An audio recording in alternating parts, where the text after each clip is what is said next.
Welcome, everyone, to TJ and the Grumpy Old Man. I'm your host, TJ, and with me here, as always, is the Grumpy Old Man. They say there's no shame to his game because he's always the same. That's me. And with us here, we've got the magnificent Son X, the king of comments, here with us as always. The X time, baby. Let's get it rolling. X time, he says. That's right, the magnificent Son X. If you're new to this channel, welcome. This is a twice a week all sports podcast where we talk anything and everything sports on the show. We talk NFL, NHL, NBA, MLB, college athletics, world football. We talk literally anything and everything sports on this show. So if you like the content that we cover, if you like the crazy takes that we've got, make sure to do a few things here. Make sure to subscribe on YouTube so you get updates and notifications when we go live. And also hit the thumbs up button. When you hit the thumbs up button, what that does is it lets us know that you like the content that we put out. And again, apparently it helps the algorithm. It helps get this fun time of talking sports out to the masses.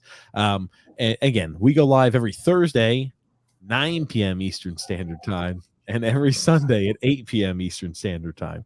So if you're looking at the times as to when you can find us, around those times are always when we go live. What time is it now? 9:40 Eastern Standard Time. 9 o'clock. Okay. Yeah. Well, we were waiting on X today. That's for certain. Oh, well, I'll tell you. So we do have a lot to cover today. It's just getting, I guess, prepared for the Super Bowl. You've got here as well.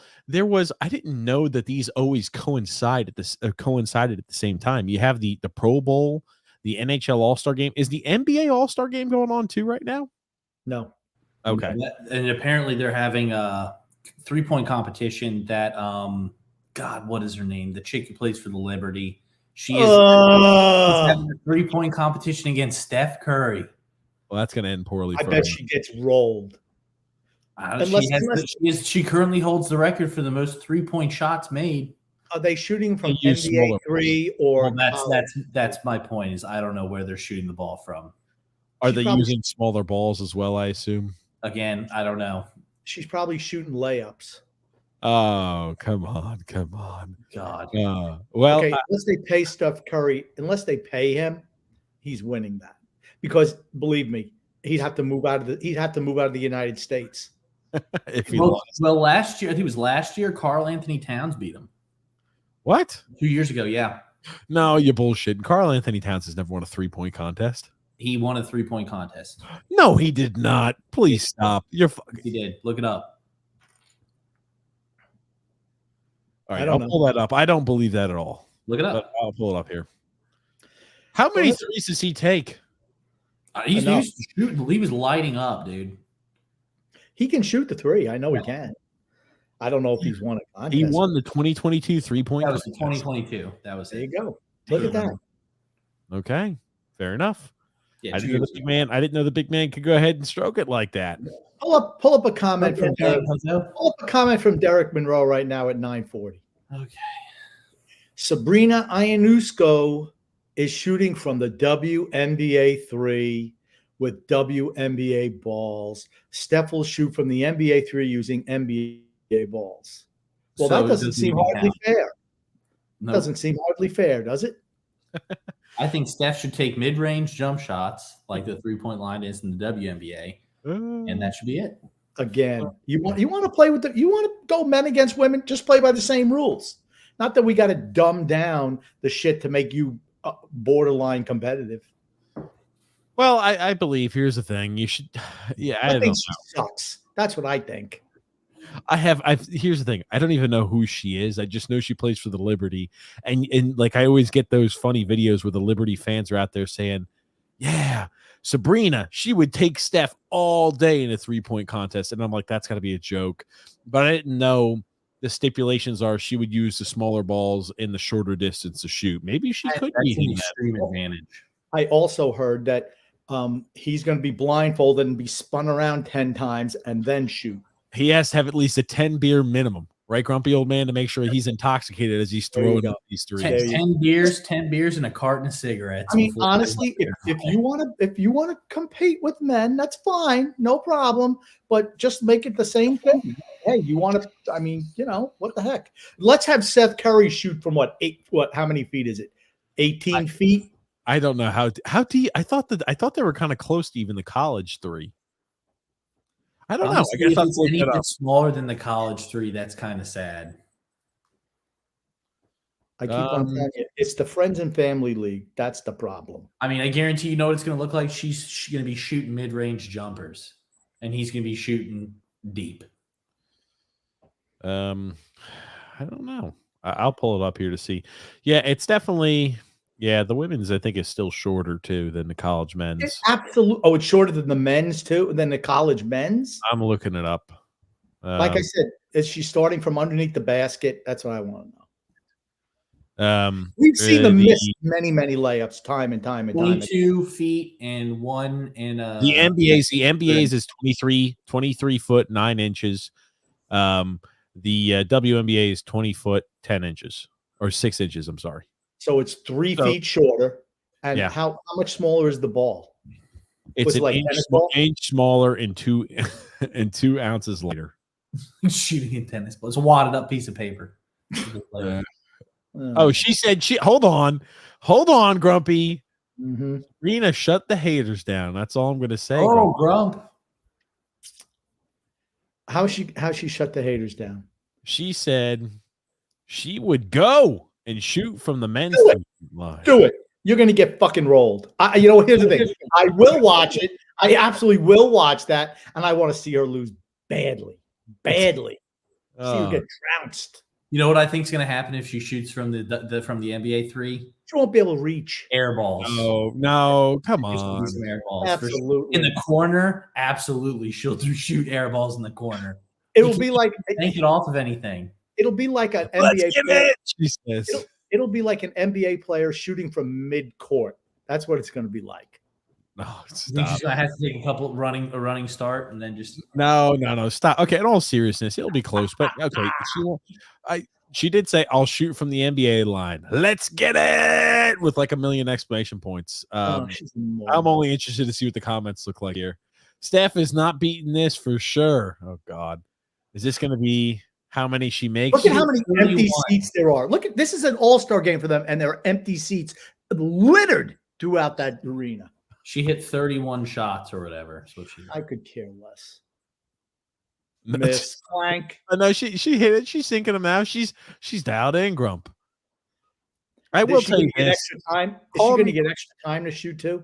No, call me crazy. I don't get the. What did they give her? A minute and a half to shoot the balls? The NBA guys get a minute. Look, she's at the second rack, and it's just a minute. It was a minute when she started over there. I mean, she's taking some deeper shots. No, maybe not. No, those are not very deep. Yeah, my God, why is it? Holy shit! Those are mid-range jump shots, buddy. Hold on. Do you like how the 3-point line is almost equal to the outside of the arc? My goodness. Ionescu. You know who would win this competition? Nolan Smith, who used to play for Duke, who couldn't make in the NBA. He'd just shoot floaters and hit them all. He used to have that. I'll tell you what, that's a tough shot to hit. He'd have that running floater. It's the same distance. No. Okay, I'm interested. I actually am interested. I've never watched NBA. I will watch the 3-point competition, and I'll be if she's shooting from the line of the three for the men's. I'm all down. I hope it is back and forth, and I hope, for Grumpy's sake, Steph Curry loses. I hope Grumpy has to fucking eat some humble pie. And I'm the biggest Sabrina Ionescu, whatever the hell her name is, fan right now. I hope you're eating some humble pie, Grumpy old man. Here's the thing. I've never rooted for Steph, either one of them. I never rooted for Steph Curry ever. I'm rooting for him hard in this competition. It would be like rooting for an Earthling against some alien from another planet. I am alien from another planet over the Earthling. Yeah. You said it the opposite way. You said it'd be like rooting for an Earthling over an alien from another planet. Okay, whatever. I'm rooting for Steph Curry for certain. My little brownie says the hate for women athletes from X and Grump is real. No, it's not true. Yes, it is. Like I said, certain sports, any sport that is the same as the men, I have no interest in watching women play. Here's my thing. You can't call it a fair competition if they're not shooting from the same spot and using the same balls. Yes. Like, Steph Curry, you're going to have to shoot one-handed, and the other girl's going to be able to use both of her hands to shoot. Like, see, it's not fair. You're giving the other person a distinct advantage. I'm sure if Steph Curry was an extra 2 inches in, he'd be able to hit a lot more shots. What was that old? It's 3 foot. It's more than 3 foot. Sorry, 3 feet in. Like, I'm sure. It's like 3 yards. I'm sure. A yard. 3 feet is a yard. That's what I'm saying. I will be watching that. I will be watching that, and I'm hoping you're fucking wrong, Grumpy, and you're eating some humble pie. That's what I'm hoping for. That'll make me happy. If I'm not, I'm not. You know what? I'm going to bet that I'm not. Remember, a yard is a very, very huge distance. I mean, look at the Little Giants when they gained one. The entire stands and crowd. That's what it's going to be like if she hits one from that range. Okay, stop. All righty, but so we've got that going on. I'm sorry, X. Do we want to get caught up with comments real quick before we start jumping into some of the items here on the show? Yeah, I kind of am just starting them all. I'm not even. What? Jesus Christ. Tony Cheese says here, Tony, perpetual mediocrity cheese says Son X is more like Chungus of the chat. Do you know what Chungus is, Grump? I don't know, but I'm sure it's not a flattering term. Here's the thing, my little brownie, I know you had a comment earlier. I want to let you know that I sent TJ today and X a little F1 news. I'm going to see if he's incorporated into the show. I'm going to bet no, but now he will because I've already had it. I've already had it with my boy Lewis Hamilton. He's going to Ferrari. Wow. Yep, I saw that today. Yep. Yeah, it's starting in 2025. Yeah, Grumpy, come on now. I'll say this here, but X is the Chungus of the chat. Freedom Fun Adventure says here, Son X is back with his favorite family. X, 3 jobs you can't half-ass: a son, a husband, and an uncle. He's not a husband. Half-asses every one of them. He's not a husband. He's not an uncle, and he's barely a son at this point. Wow! Wrong with the shots. I'm leaving. The water doesn't get filled up. Nothing gets filled. Nothing gets done. How do you like this one? Tony Cheese says here, X is definitely unprepared to be an uncle. I would agree. I'm going to tell you what, TJ is unprepared to be a father. I can tell you that much. He's just in denial right now. So, yeah. Grumpy, you somehow made it. I think I'll be fine. Goon, grumpy old man. I'd like to congratulate all 3 of you on the best podcast in TJ and Grumpy Old Man history. The last one, an angry Grumpy is the best Grumpy. It's wonderful to see Son X have such a calming effect on him. That's right. Yeah. I told you, Grumpy. TJ and the Grumpy Old Man with Andy Francis. I knew Grumpy. Grumpy was fucking fiery as soon as the podcast. I honestly did not realize Andy Francis was one of those Islander fans who's just happy to have an arena to walk into. He thinks that's a success for the team. He's not. He absolutely is. He thought, well, the team was so bad, and we made 2 Eastern Conference Finals, and you want to go back to square one? Yeah. Because, and like I said to him last night, I know what rooting for a winning team is like. He doesn't. So he thinks being a failure is a success. It's not. Sorry. I'm sure, X, do you know how Grumpy is when things start to get confrontational? Well, I was going to say, if he wants to, he can be a fan of the Carolina Panthers. They're pretty shitty. There you go. And he thinks just winning a couple of games is success. Or the Hornets. I would rather my team suck so badly that we can acquire draft picks than to have a team that's just, on the cusp of making the playoffs every year. But maybe do you subscribe to the theory of trading away all your draft picks to pick up guys in their 30s? No, you want younger guys. Then sign them for multi-year deals that they're never going to fulfill. Here's the thing: it's like the Pittsburgh Steelers are. They're good enough to make the playoffs, but they have no shot to win. The Islanders aren't good enough to make the playoffs. I'm just saying, it's like I would rather my team suck so that way we can get better draft picks that can potentially make the team better than to barely make the playoffs every year. I just want to give people a heads up that the Warden went to the Charlotte Hornets Chicago Bulls game yesterday. It was a sellout crowd. I said, how was the game? She says, I don't know. I don't know anything about it. I'm like, who won? I left before the game was over. She wasn't missing much. That's all I'm going to She say. did shoot video of the crowd, though. And honestly, it looked like it was more filled than the WNBA game. But, along those lines for an NBA team. Do you want to know how much tickets were for the Bleeds for that game? Free? $14. Wow. That's impressive. I want to get back to it. Grumpy, but I was talking about Grumpy's anger. X. You know how Grumpy gets when he gets angry like that. He turns into Grumpy Gills. Here's the thing. I've never tolerated idiocy well. It's stupid shit. When people are just stupid, it sends me over the edge. You do with TJ every day. It's same thing. Shit. Here's the one thing though. I will say about I like Andy. Grumpy and him went at it last night. But I like Andy too. Yeah. I'm just saying he's just wrong on everything. The thing that I couldn't when we were discussing, he was like, stop lumping me in. I'm like, are you not a fan of the Islanders? He's like pretending as if he's not a fan, right? Like we're all fans of this team, right? We can look at it unbiased. He was just like, he's like, don't lump me in with you or something like that. I'm like, you're a fan. We're around the same age. You and I root for the same team at the same age.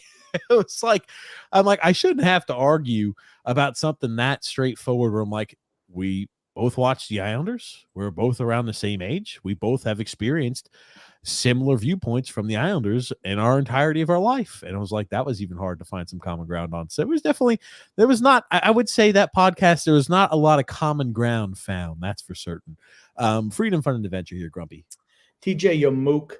I sent you 2 short videos of comedians who were doing hysterical sports comedy last night to the Islanders Never Say email last night.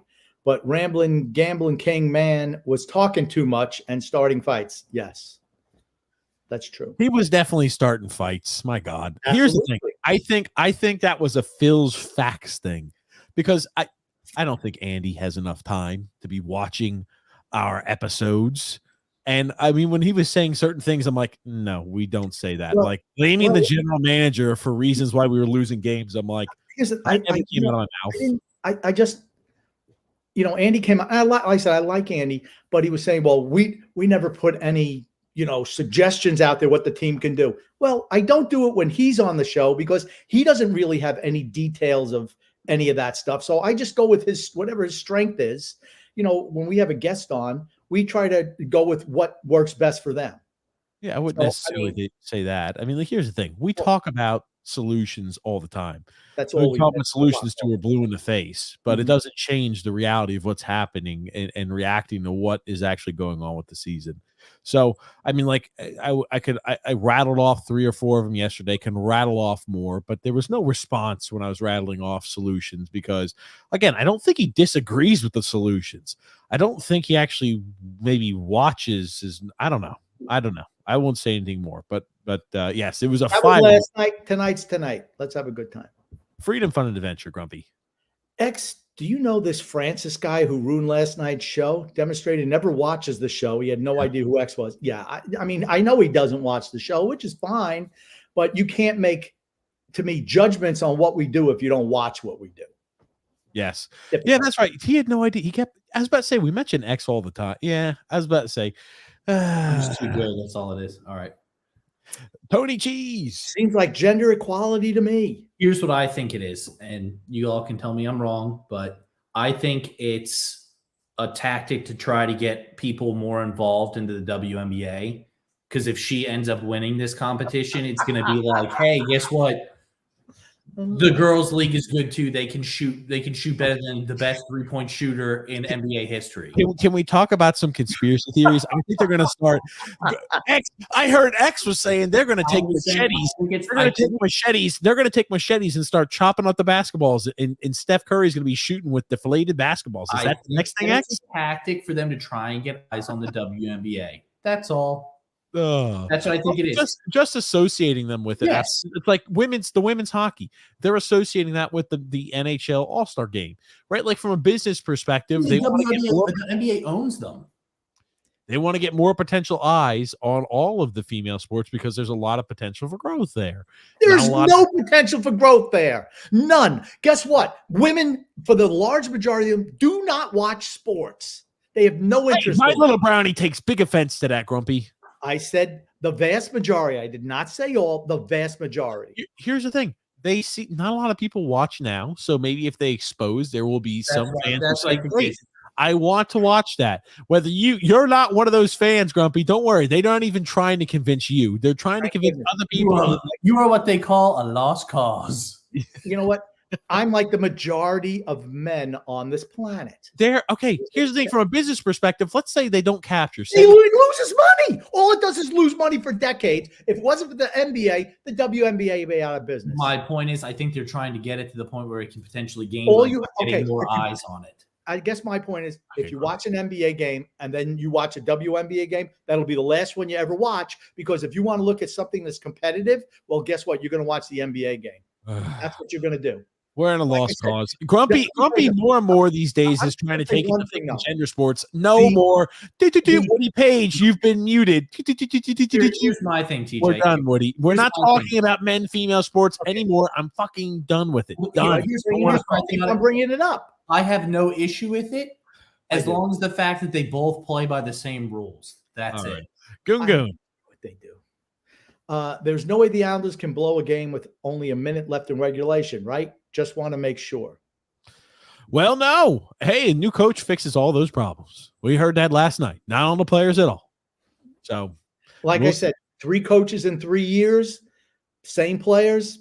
Guess what? It's 3 totally different viewpoints and still the same results. It's the players. Overtime loss tonight for the Islanders. Well, they don't play till next week. They'll lose to Toronto the first game back. Oh, here you go. Tony, Perpetual Mediocrity says, hold on. Can you imagine Steph being told to take a dive for the sake of being woke? I bet that he loses. He paid for that.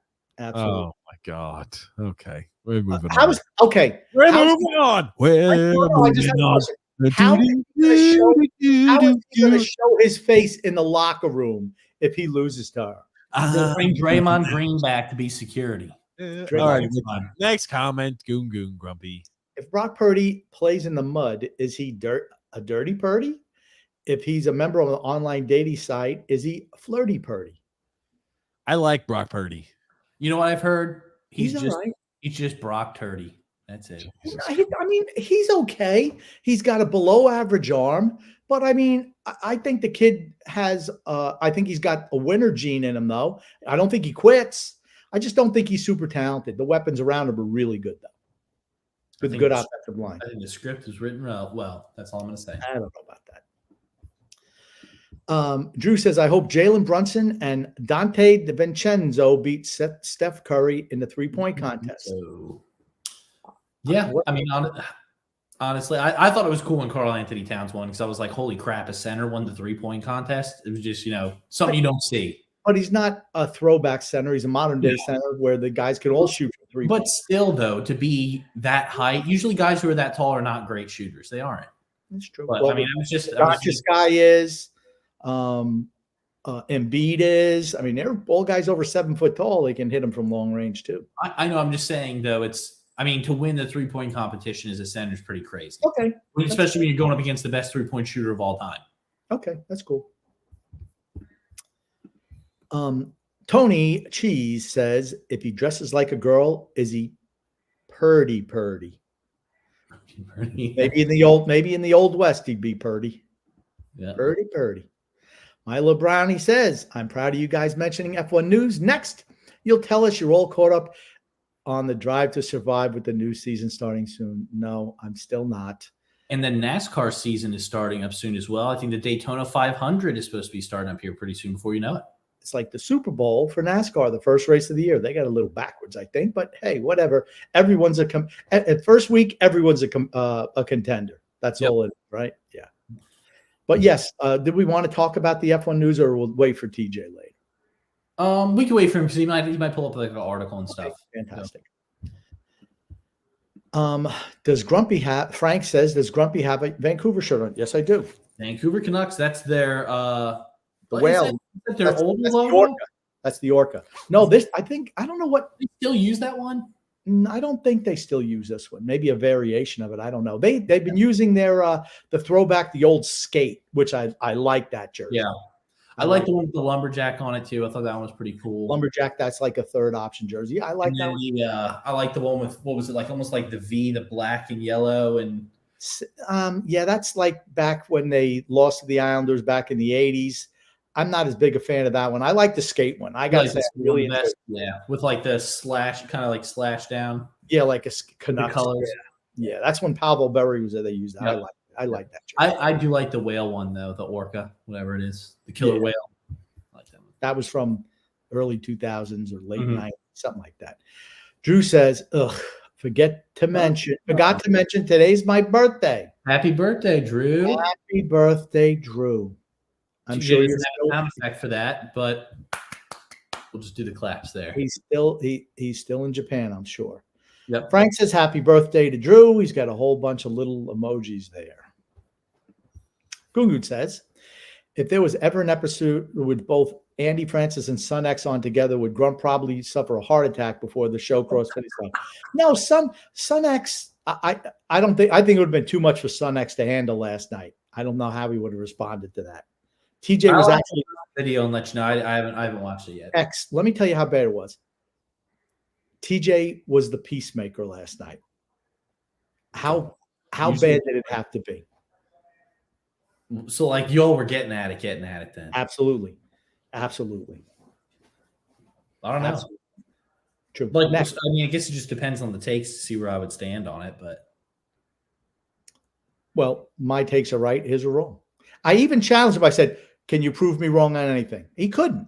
But you never change your take. I said, why would I change my take? I'm right every time. Exactly. Enough said. That's what I would have said. Prove me wrong. I said, prove me wrong. Couldn't do it. Sorry. Milo O'Brien says, how about you guys watch it first before passing judgment? I think it's about the women's basketball thing. Milo O'Brien, I'm giving you a hot take. Yeah.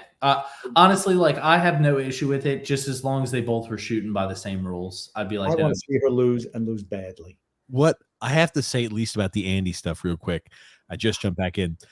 You know what it reminded me of? You know how grumpy when he's Andy is long-winded. He does not stop talking sometimes. 10 minutes at a time. He likes to talk a lot. And you know how grumpy X when he just wants to fucking say something, he's like, bah, bah, bah, bah, bah. No, and I wait. Then I started saying something, and then he just jumps right over the top of me again. It's like, come on, dude. Come on. What did you pull the let me finish? I absolutely did a lot of that shit. I'm like, let me finish, because he tries to cut me off in mid. I'm like, dude, I let you speak for 10 minutes. I bet you Grumpy probably pulled one of these. Yep. I'm like looking down his watch, like we almost done here. I didn't do that. I should have. No. Okay, goon, Grumpy. Grumpy, are you the kind of guy who's rooting for Bobby Riggs over Billie Jean way back when? Is there room for anyone in the playpen? Matter of fact, I have an interesting take on this. I was you know what? That I wasn't really rooting for anyone. And do you know about Bobby Riggs versus Billie Jean? The tennis match, right? And the guy threw it. They made a movie with Steve Carell. Yeah, okay. But they didn't come out officially saying he threw it. We still don't know, but the guy had a massive gambling addiction. He said he did. He was a 54-year-old man who, I mean, his career was over for 20 years. Just dink and dunk shots, run him around, and he'd use intimidation tactics. And he wound up losing to Billie Jean King, and he said that he threw the match. I don't know. The guy had gambling problems without a doubt. I have a question for you guys. Everyone, there's how big do you think, and it's going to be tough for you, do you think that Taylor Swift is the biggest star ever? No. Top star? Of all time? No. Biggest star of what? Entertainment? Music. Music, like big. I mean, she's a big star, right? I mean, I would think she's the biggest star of today's age by a fucking. Yeah, by today's age, yeah. She's not. Michael Jackson was huge. Elvis Presley, stuff like that were really big. Presley, the Beatles, Michael Jackson. Here's the thing: she is, in my opinion, the biggest female star by a wide margin. Bigger than Dolly Parton, Grumpy. Absolutely bigger than Dolly Parton. I mean, now here's the thing. The thing that I suffer from is I really don't pay attention to popular music anymore. I mean, I couldn't name one song. I mean, I couldn't name one song that she sang, not a one. Well, here's my thing on it. I think Elvis is the most popular of all time because guess what? He's been dead since before I was even born. I still know who he is. You know who the Beatles are. They've been dead. Well, okay, not all the Beatles are dead. Majority. Not all the members of the Beatles are dead. Majority of them. Okay, but not all. I'm just saying Elvis has been dead. When did Elvis die? 1977. Okay, so he's been dead 20 years before I was born. Just about 20 years before I was born. I still know who he is. I still know of his music. And Michael Jackson. I don't think, because I don't think Michael Jackson, not that he doesn't get his due, but with the other issues that he had, The people who never saw him, I think, kind of gets overlooked a little bit. And the fact that he died young. Well, he had stuff that tainted his career. Yeah, without a doubt. But the whole thing was he was so popular for so long back in the 1980s. I mean, he was the man back then. Yeah. Just everything he did. Just was. All right. Well, let's move along here. I don't care about these singers, these entertainment. Ugh. That's all I got to say about that. What's up, Frank? He says, "Hey, Big Three, how are you doing, Frank?" Means him and sent. Goon, Grumpy. Last episode, Grumpy was kind enough to deem TJ a tyrannical bastard and Son X a son of a bitch. All that said, I still think Grumpy is a better father than Anakin Skywalker was. They try to provoke me, and if I'm not feeling well, it's just real easy for them to do that because I don't tolerate idiocy well. Like I said, when they get really stupid, I'm just done with it. Uh-oh. Grumpy, after Andy interrupts him, Stephen A. Smith style for the 100th time this podcast. Shut the fuck up! Shut up! For once. Shut the fuck up! It was about at that point there, X. That's how close Grumpy was. If it was you, I don't even know. I didn't do that. I did not do that. He's not Grumpy did that to me. That's right. I did that to you. If Andy was family, even if they was like a cousin or like some distant family, this would have been. No, I would have done that to a cousin or a nephew or niece. Never would have done that to them. You two clowns. Steelers. We're tired of losing, so we're making big changes in 2024. We've hired Arthur Smith. Steeler fans. Okay, but all right. What type of offense do they run in Pittsburgh? It's run heavy, right? Yes. I mean, that's what he did when he was offensive coordinator in Tennessee, and he got the best out of Derrick Henry, and that's what he did when he was in Atlanta, and he had two good backs. I didn't throw the ball enough to Bijan. Well, I know, but Algier was doing well also. So it's not like, they both weren't being productive, but he depends on the run first. And that's what, you have in Pittsburgh, you have Jaylen Warren and you have Najee Harris. So, I mean, and you don't have a quarterback. So you're going to be running the ball more. They've got a great quarterback. Kenny Pickett. Mason Rudolph. Kenny Pickett winning a Super Bowl. Mark it down now. Okay. Sure. George Pickens, after seeing Arthur Smith calling his fifth jet sweep of the first quarter to Connor Hayward in the 2024 home opener. Oh, God. Let's take a look here. For people who think that AB's going into the Hall of Fame, just look at this. That's why he never that's the least of what he's done. And that just eliminates him. They're like, no way. Okay. So speaking of AB, he's still doing his ESPN stuff. The Chiefs cheated Jizzle. And he sent Jizzle? Who's Jizzle? I don't even know. He's like showing snapshots like the Chiefs are cheating. Look at this. And now here's the thing. There's definitely some holding on this play, hands to the face over here. On the same play. And they missed it. And they got a touchdown out of it. I mean, I don't see. Okay, I could see how you miss one. How do you miss both? If you're looking one side, you have to either see the hands to the face. If you're standing on this side, how do you miss? You see both of them. Maybe they said, you know what? I don't know which one to call. We're just going to let it go. Yeah, I just find it funny. I watched, like I said, I don't watch a whole lot of Chiefs games, but the last number of weeks I have been watching them. And I noticed the Chiefs don't get any penalties called on them until like the last 30 seconds of the half, and they'll call bing, bang, boom. Just like, I'm like, come on. I mean, really? I just don't believe in that much coincidence. Or, I mean, it's like I said, it is what it is. I think it'll be called up. I know Son X. Oh, I think he's tuned out because we're talking possible Super Bowl. So he just bails out because he says he's not watching football ever again, supposedly. He won't last. He'll be watching Super Bowl Sunday, just like we all will. He'll certainly be watching next year. Oh, man, of course. He will. Frank says here, I like Andy, but he was fired up. Did he do a line or something? No, I will not be watching the Super Bowl, and I will not be watching football. You will. No, Andy didn't do a line or anything. But he was fired up. Okay. You see all the bullshit going on with the New York Jets and their choke of a head coach. He and Lou need to be fired now. I heard something about Saleh today. I got a notification, but I couldn't find it. I was going to send it, but I couldn't find it. Fucking grumpy. Maybe X can look up Robert Saleh, what he did today. I'll pull up. You keep putting up context. Okay. LeBron says, I'm excited to see Matty B play with some Leafs talent so we can see what a cup-winning team would look like. I agree. Mm-hmm. Oh, so there's some leaks. Oh, that's right. There was some. Hold on a second. This is good. Let's hold on. Change that comment real quick just so we can follow up on Frank. Yes, Robert Saleh threatened to take his coach's phones in attempts to identify who was leaking things from the organization to the media.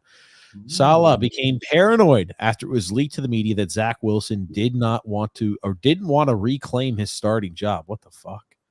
That sent Saleh into a tailspin. The coach held a meeting with himself 2 days later where he asked the leaker to reveal himself, according to multiple people in attendance. If you come forward now, you won't be in trouble. Well, LOL. You won't get in trouble.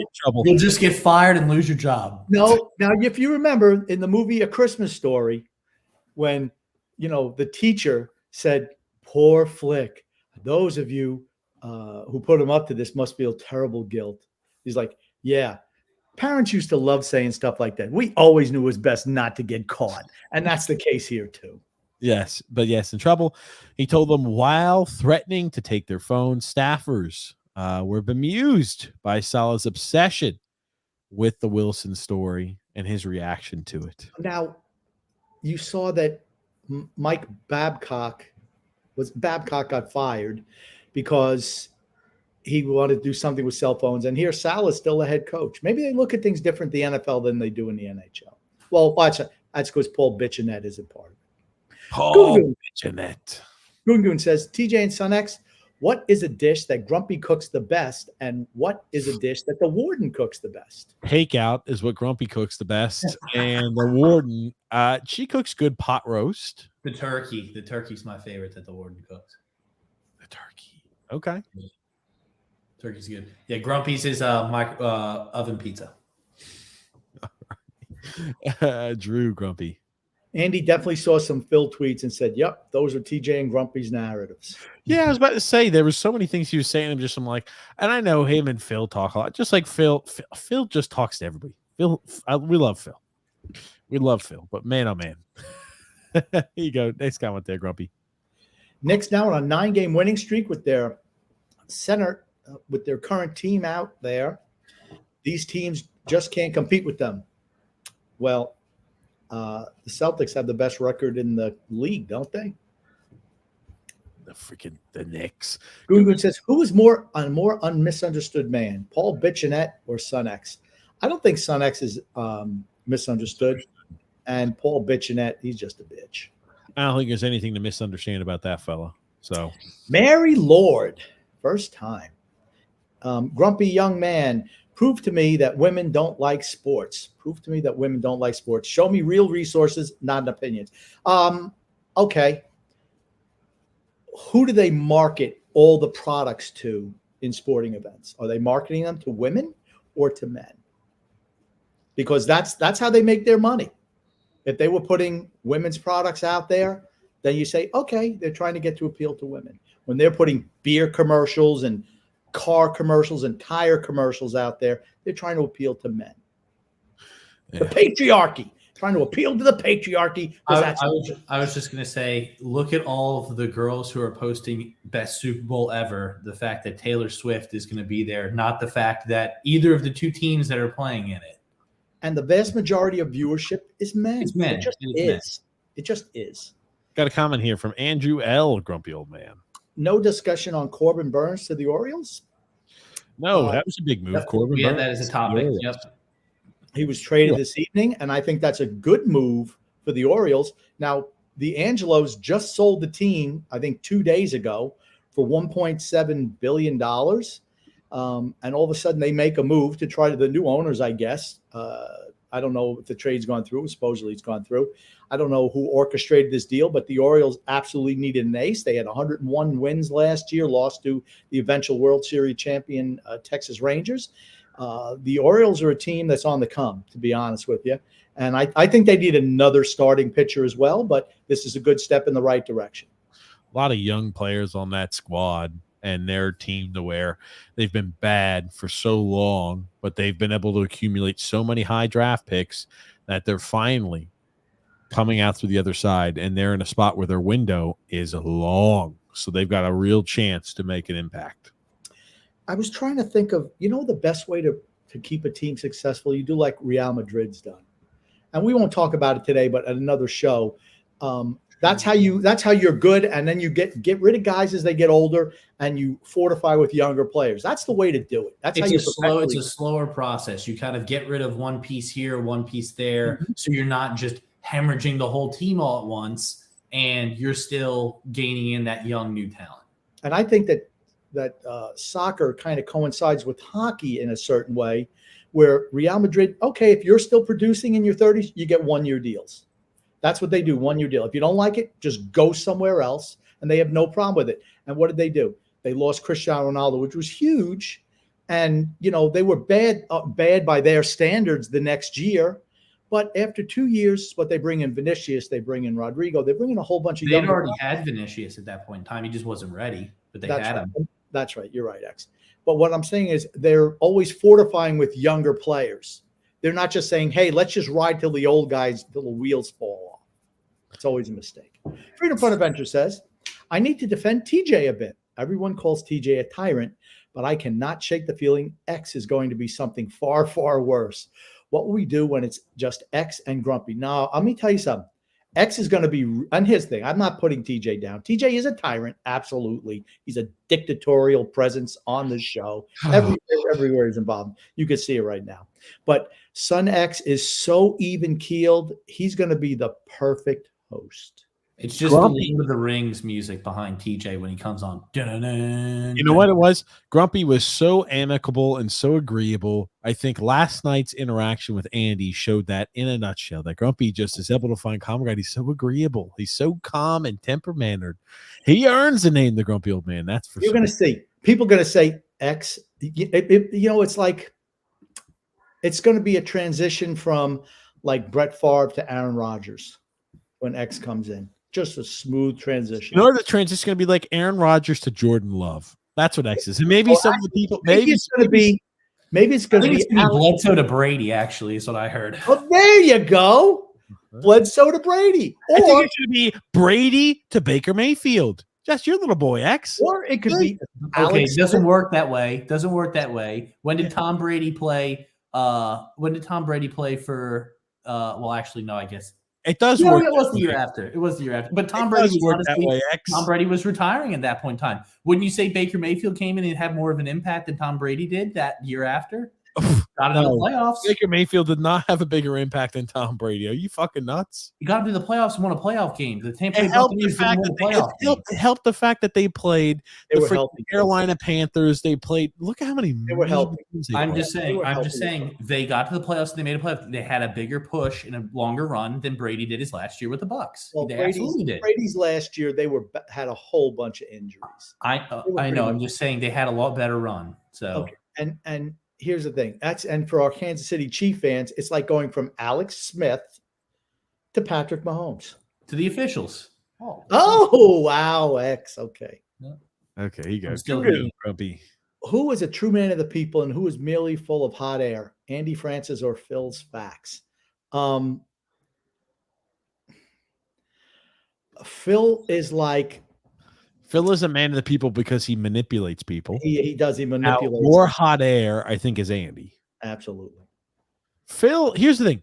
Phil, when you actually start talking to him, you find a lot of common ground, but he does things to be incendiary on purpose. He is a provocateur, and that's what he is probably the best way I could put it. They're both so different, and they're both very unique and interesting. We love them both as guests.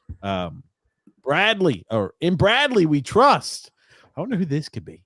Go back to 2021 Tennessee Ole Miss game stats: 47,890 alcoholic beverages sold, $448,000 in revenue from alcohol, 51 ejections, and a whole student section, 18 arrests.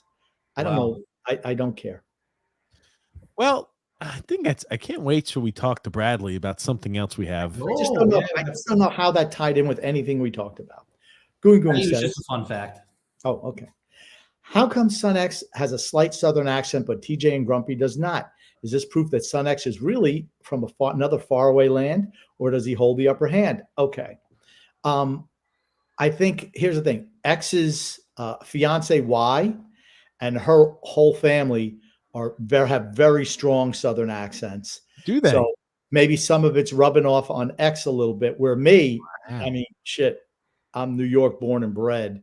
So that's all you got to do is get under Grumpy's skin, and the New York accent comes out. But TJ doesn't really have any accent, which is probably the best way to be. You want to know why? Smooth brain nothing gets in there. Wow, is that what it is, huh? X? That's what it is. That's what it is.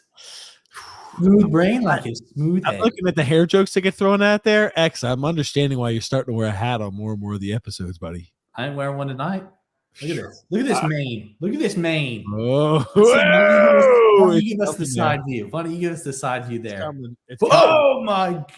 It's coming. Watch out! Oh man, hold on. There's too much light coming in on my face. I know. I went blind for a second. True L, grumpy old man. TJ, is Daniel Friedman going to make an appearance soon? Yes, we need to. We want to start getting all the guests back on the show. Yes, we need to. It's around that time of the season. We've done enough we've seen enough. Well, yeah. We want to start getting other people. What, Grumpy going this? I'm just saying, yeah, we've seen enough. All right. And Bradley We Trust has 4 top 10 NCAA men's basketball matchups this Saturday, ready for the tournament. You know what, Alex? I'm going to tell you. I have to say that, and X pointed out a couple of episodes ago, I used to love college basketball. I even mentioned to the warden today, I said, you know what? Since COVID, I just haven't been into college basketball. I just can't seem to get back into it. I don't know why. It seems like maybe it's because there's so many more teams that are competitive where it's not just the top dogs anymore you're used to seeing. I don't know, but I've not been able to get the same excitement for it that I did in the past. I think it's a shame, honestly. I think the talent level has gone down. I think individual talent and individual brilliance is up, but team production and team play is way down. And it's because that's the way they teach the kids in the AAU and that's the way the NBA is now. Not, because that's what those are the type of players they're receiving. Those are the type of players they like to coach to, and that's just what it is. But I still used to like the game. It's like ever since, like I said, it went out on COVID, and I just, like I said, even now I very rarely watch it. Even when I want to, I'm like, oh, okay. But it's not like, oh man, okay, it's, Monday Night Madness, whatever it is. They had the funky names for every night of the week, ESPN. Monday Night Raw. No, not Monday. No, that's the NFL. Come on. Well, it's funny you mentioned that, TJ. There was, I think he was an ex-college basketball coach, and he had said, if you look at the play in Europe, the players there are so much more fundamentally better than the players that are here because it has to do with the way that their tournaments and everything are structured and the way their play is structured over there. You have kids over here playing on AAU teams. They're playing games 5 days out of the week and practicing 2, whereas over there you're practicing 5 days out of the week and you're playing 2 days worth of games. And he's like, that's why they get way more practice over there and they're way better players than the players that are over here. Yeah, more complete players. Absolutely. Yeah. He's like, because they practice more. Here it's just play as many games as you possibly can. Oh, shit. Oh, my God. Speaking about basketball, holy shit. Grumpy is going to absolutely hate. Oh, they got rid of the fucking video? Are you kidding me? No way. Oh, no, More here you go. Here you go. More basketball. Basketball. Grumpy, Woody Page, we're going to have to ask you to please. Just mute him to start off. I won't say anything. No, can't be trusted. You can just look at my smirk Don't and worry. just know what I'm thinking. Okay, well, it doesn't matter whether Grumpy, we're going to mute you, Grumpy, preemptively. You won't say anything, so it doesn't even matter that we're muting you. But after you have a chance to compose yourself, we'll allow you to respond. Let's launch here. Oh my gosh, here you go. Let me put the volume on too. In the air with a pump fake, and he draws the foul. I think Max Strus just picked up a technical foul. He did.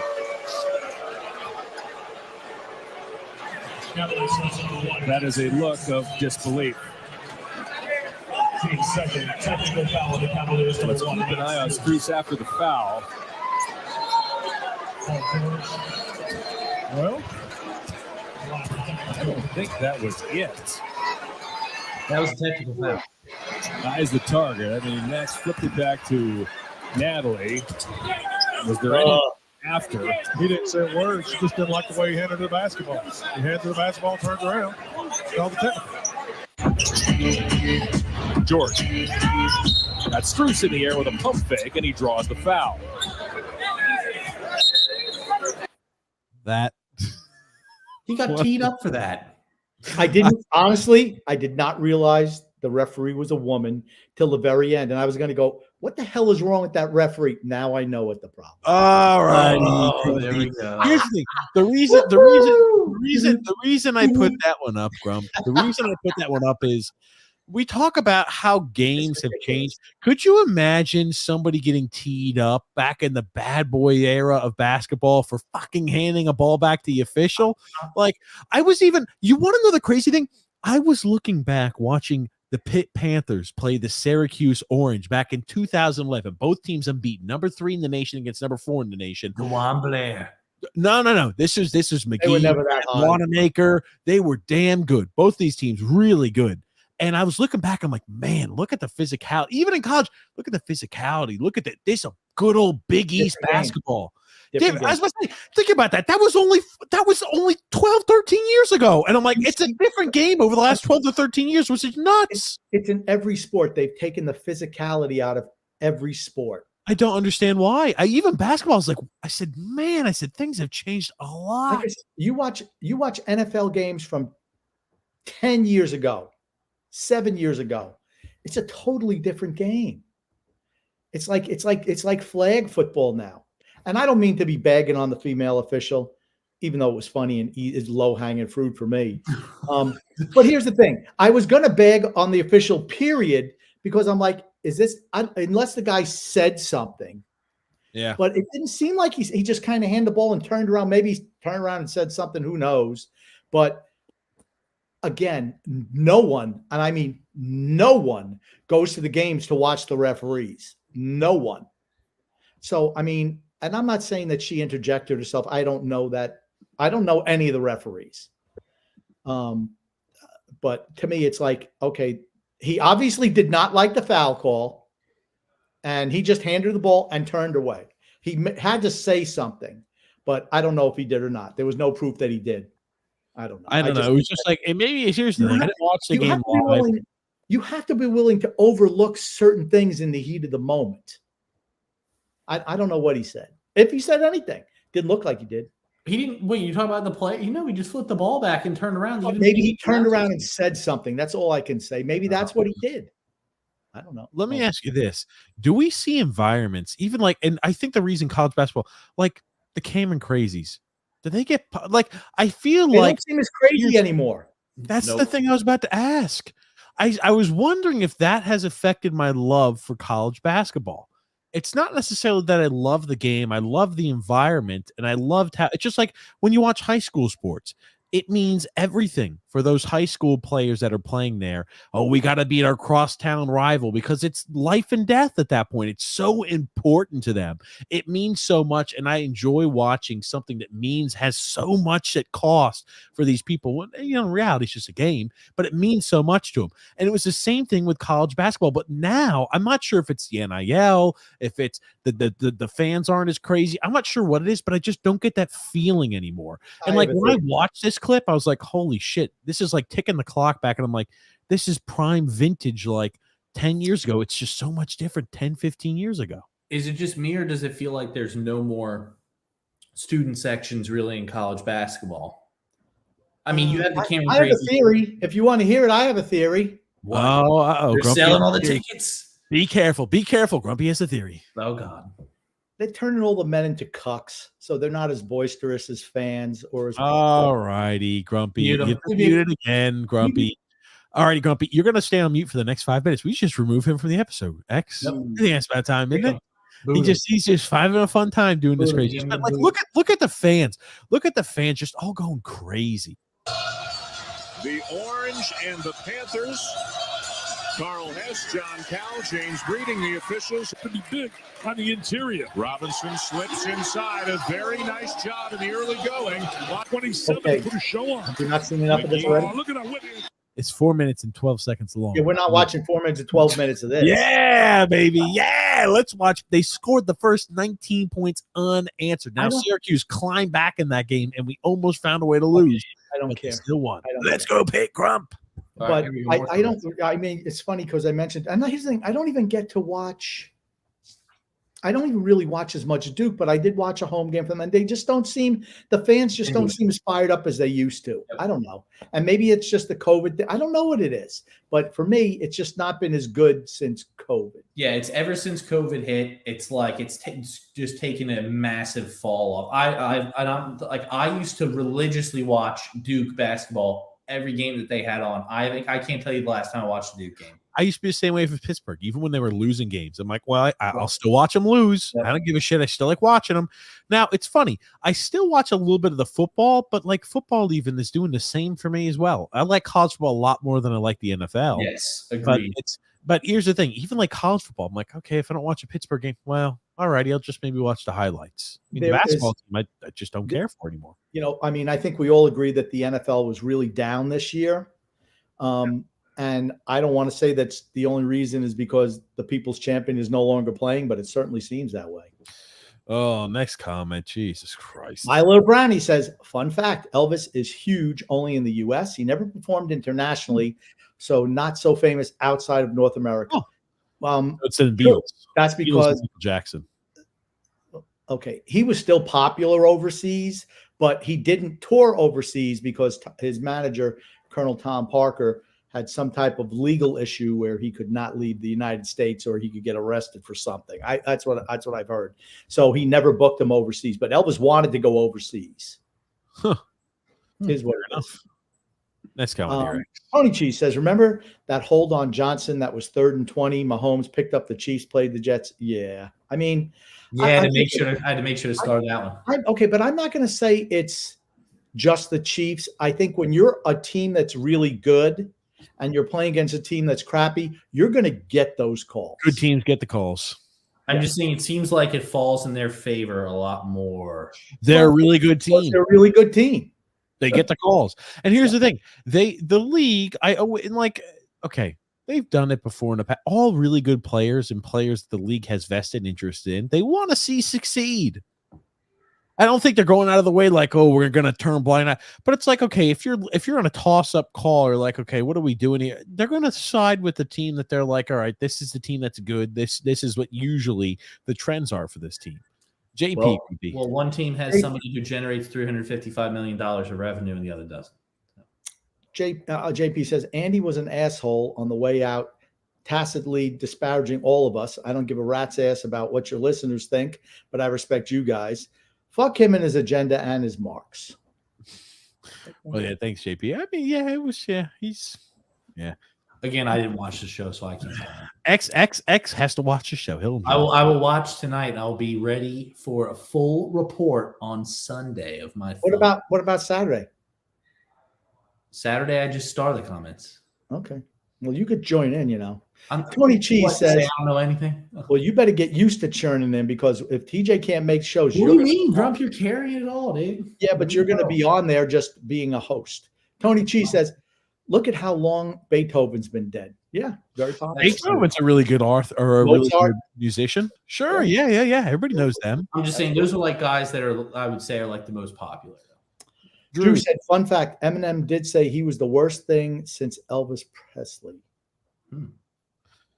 Yeah, Eminem's pretty big too, but I think Taylor Swift is probably bigger than Eminem. Absolutely. Oh, she definitely Absolutely.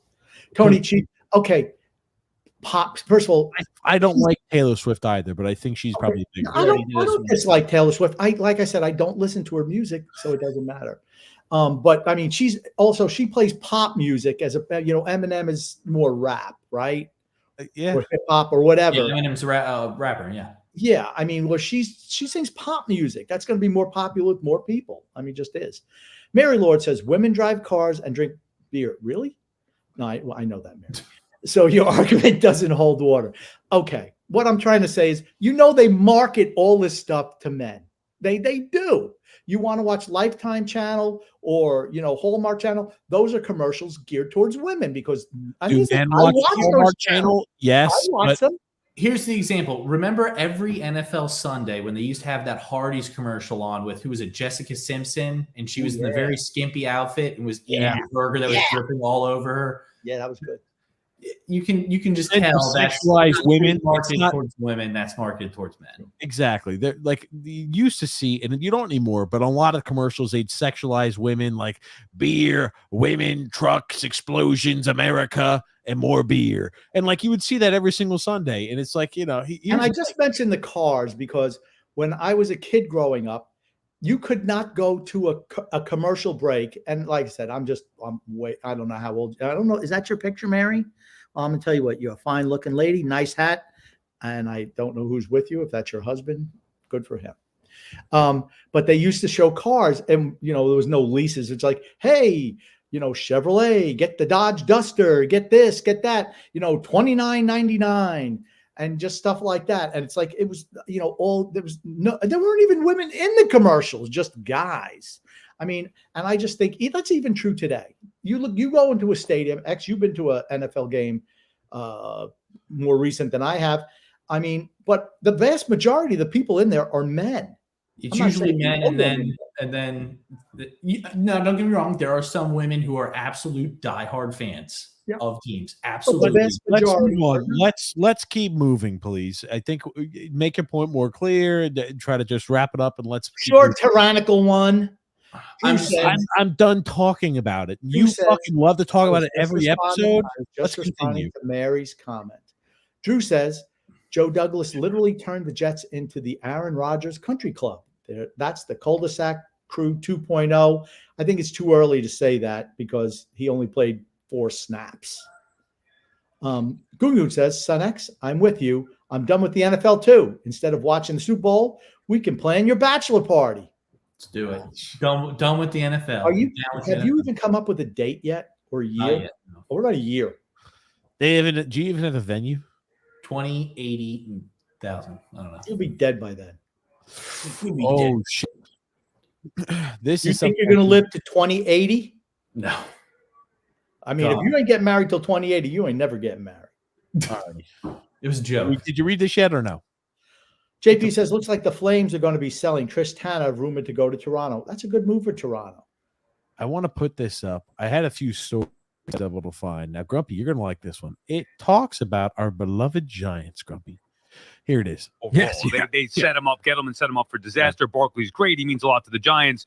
But obviously his worth at that position. Yeah, crazy story about that draft, too. I remember talking to Mike McCagnon about it because you remember the Jets were drafting 3. Of course. And I was saying, like, dude, like, weren't you nervous? Like, that the Giants were going to go quarterback, and suddenly you're landing the number 3, which would have been Josh Rosen because after drafting Hackenberg, they weren't going to go with a developmental project like Allen again. Goes, no, because we had our sources that said the Giants were so locked in on Barkley at number 2. And I was like, well, I have sources too. Anytime you break a story, there's always like that slight hesitation. Like, is this person lying to me? Yep. You know what I mean? Like, I was like, are you worried? Right. He goes, I wasn't worried until the morning of the draft happened, and we got word that it wasn't Sam going 1, that Baker was going 1. Because so the Jets thought they were getting Baker. They thought they were getting Baker at 3. They had Sam was their number 1 quarterback that they thought they were getting Baker. They were getting Baker. They thought I was like, did you ever get worried? He goes, the only time I got worried was when we got word in the morning that it was going to be Baker 1. He goes, because I knew that the only person that loved Sam more than anyone in the world was John Elway, and he was with the Broncos. He goes, and I was petrified that John was going to call the Giants at number 2 and offer the house for number 2 in order to get Sam Darnold. And I found out, he goes, after the fact, I saw John wherever, and he goes, I said to him, I was surprised you didn't do that. Like, I really thought you were going to try to jump us. They did. Dave wouldn't answer the phone. Dave was so locked in on number 2 that he wouldn't answer the phone. Yeah. So Dave was like, when Dave said, said in his press conference, when Dave said in his post-game press conference, they didn't need to eat. This is the whole problem with taking a. So I thought that was absolutely wild. You talk about some of the craziness, the inner workings of drafts sometimes. Not even willing to entertain. I mean, they got. To me, that's a criminal mistake as a general manager. Absolutely.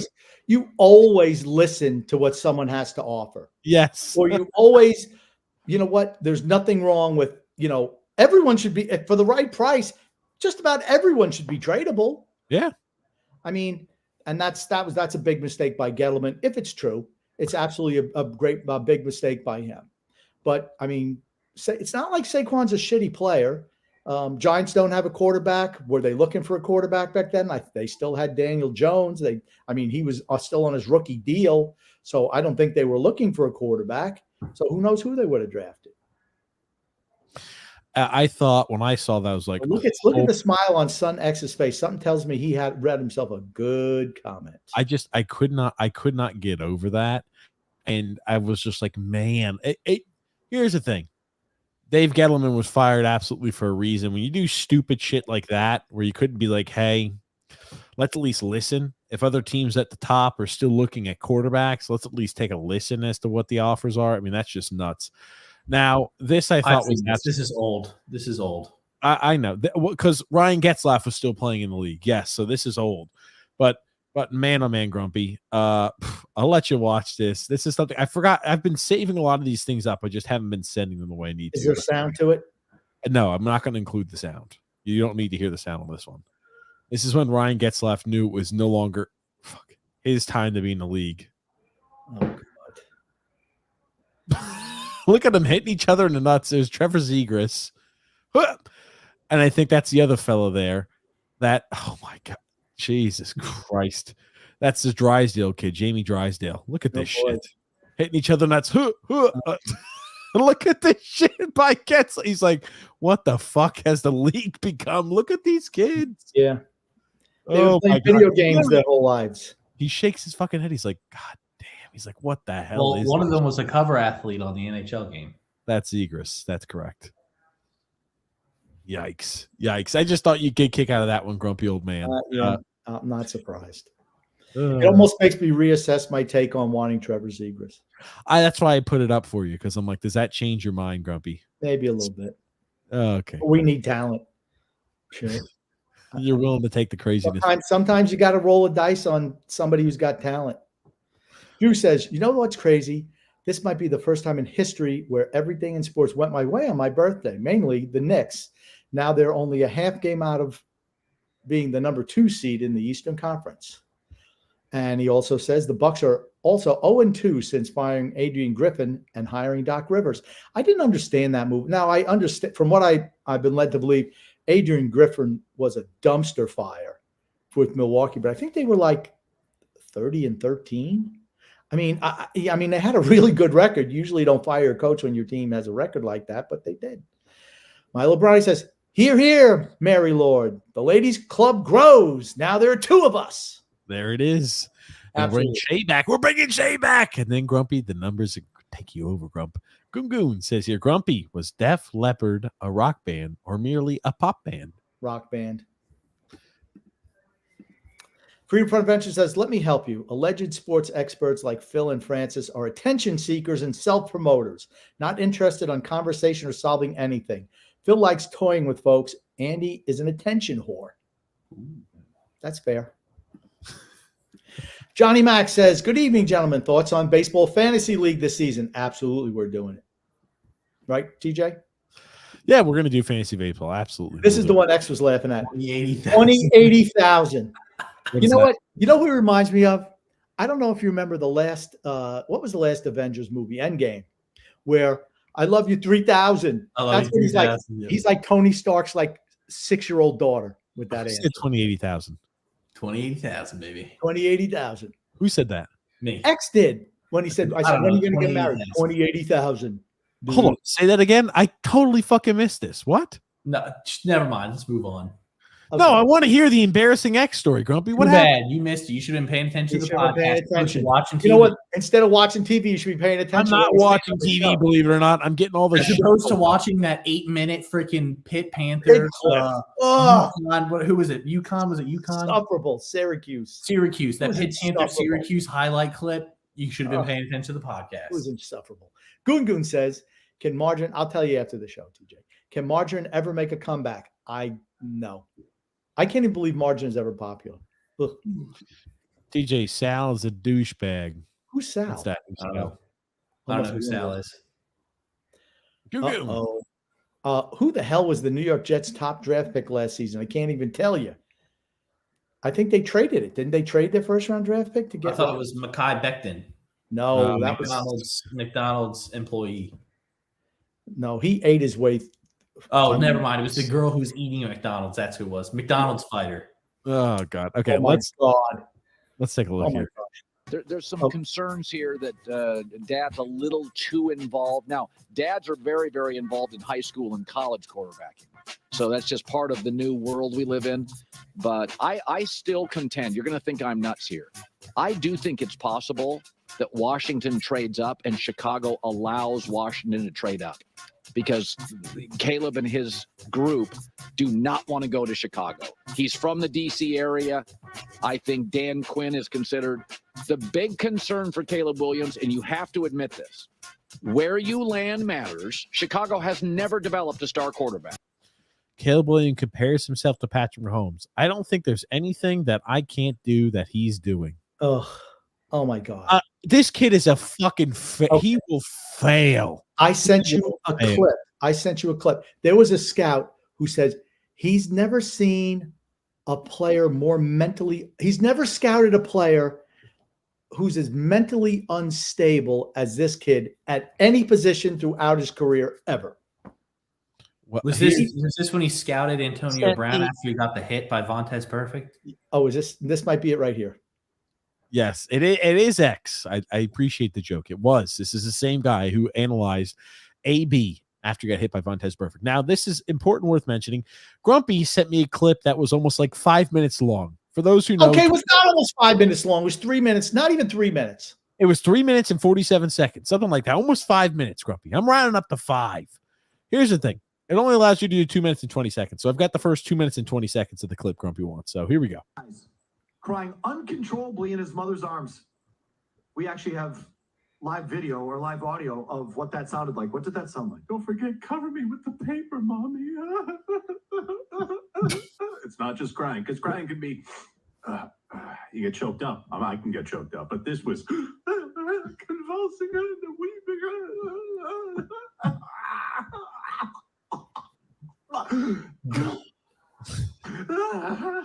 It's the ones like those, breakup, divorce type cries. Like I might puke. I'm so upset. My world is collapsing. Yes. Cry. Yeah.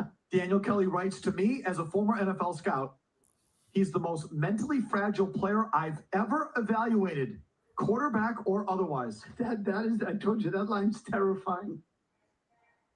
He has little experience dealing with adversity, even by his own admission. Quote, said Williams after a late season loss, quote, this is the one that got me. I've never been in this situation where I'm 7-5 and there are no playoff hopes at the end of the season. I'm dealing with it emotionally, dealing with it spiritually and physically, end quote. Spiritually. So if he were to get drafted here, so he couldn't deal Physically? with Like physically? Yeah. Go ahead. 7-5. He's convulsing. He's trying to spiritually, like, please, God, tell me why. I can't deal with this. 7-5. He gets off to an 0-4 start here, and he has to go to the podium and then get a colonoscopy from the likes of Shaughnessy and Phil Perry and others. How's he going to handle it? Adversity's going to come in the NFL. This dude's going to be a bust's bust. And Kelly writes, we now think he's going to go to a team with a losing record and turn it around? Right. He's 2-9 against ranked college teams on top of it all. And now he's going to do it in a league that's only faster and more complex? Make it make sense, he says. He says, the mental pressure and expectations will be unbearable from day one. Training camp will look more like a rock concert. Every practice throw will be followed by the paparazzi. Completion percentages in practices. All of it. Roger, Dan Shaughnessy, the Boston Thank you, Dan. Will become a public spectacle. The expectations are he's Superman, but in reality, he's 22 years old.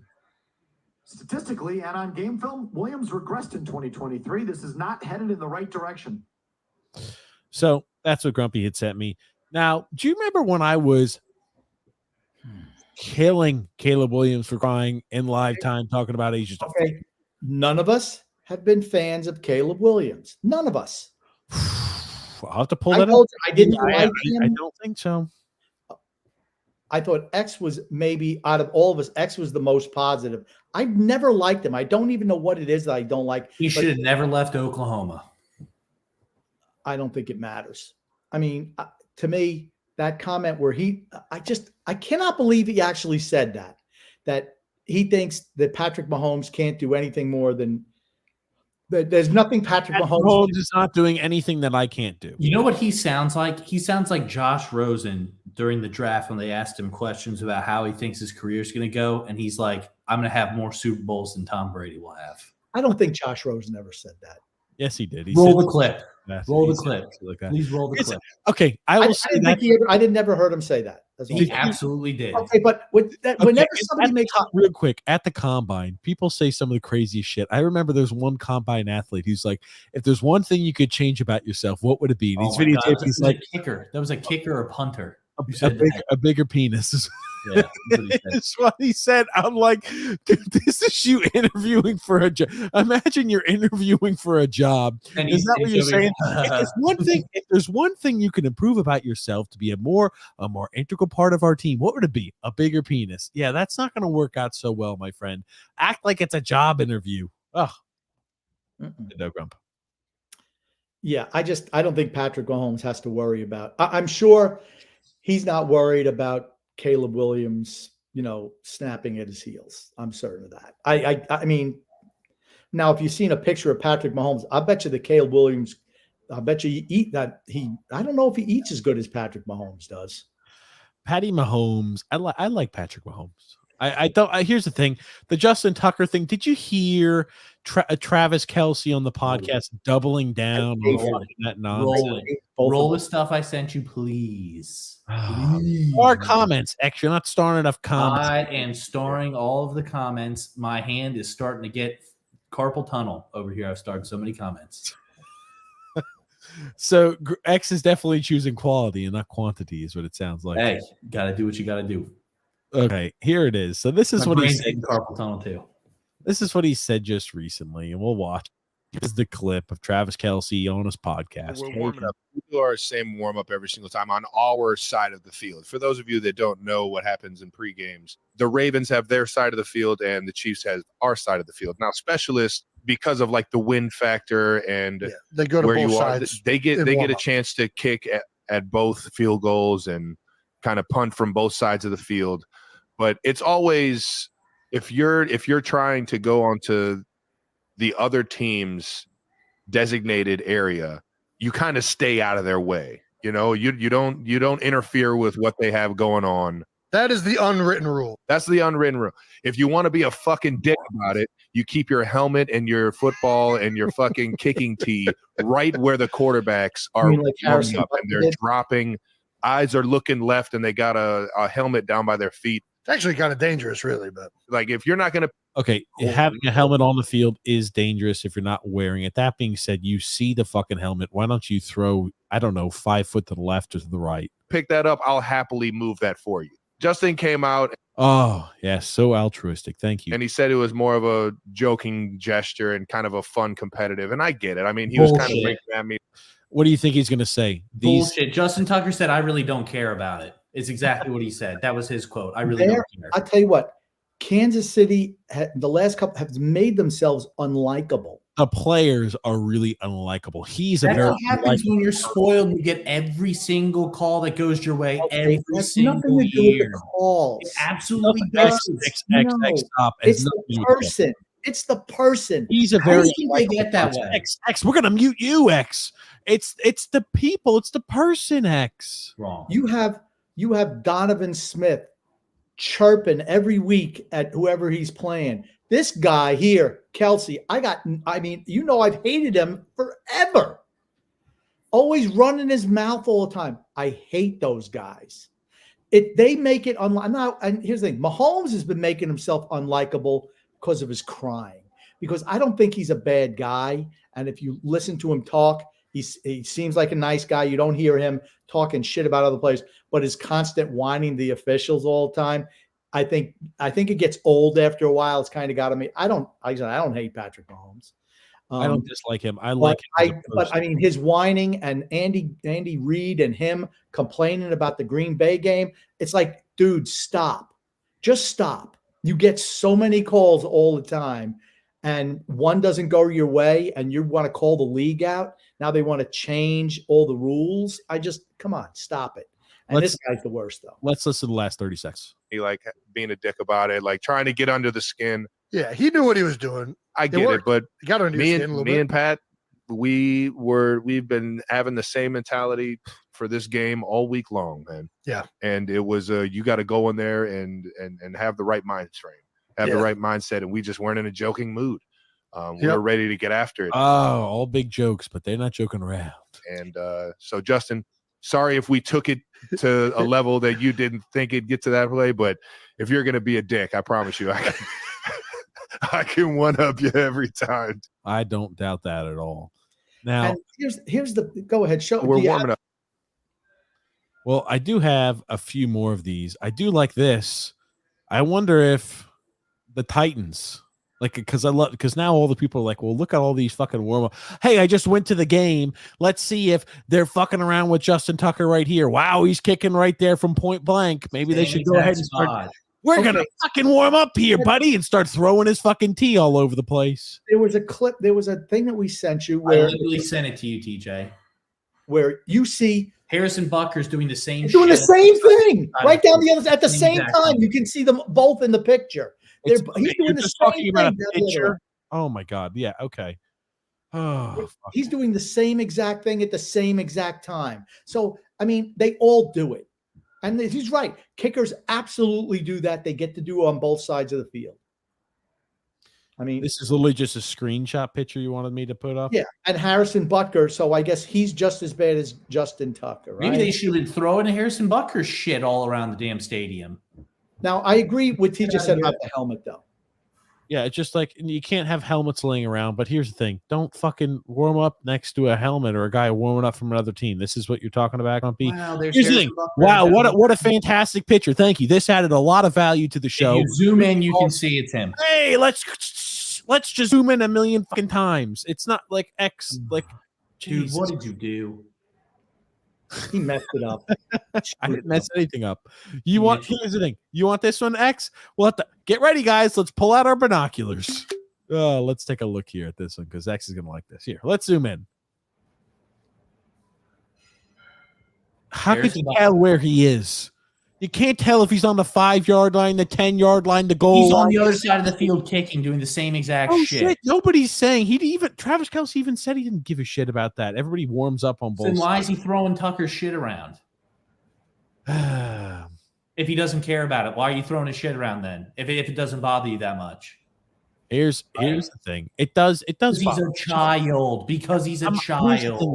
That clip, that picture was not useful though. That's all I'm saying.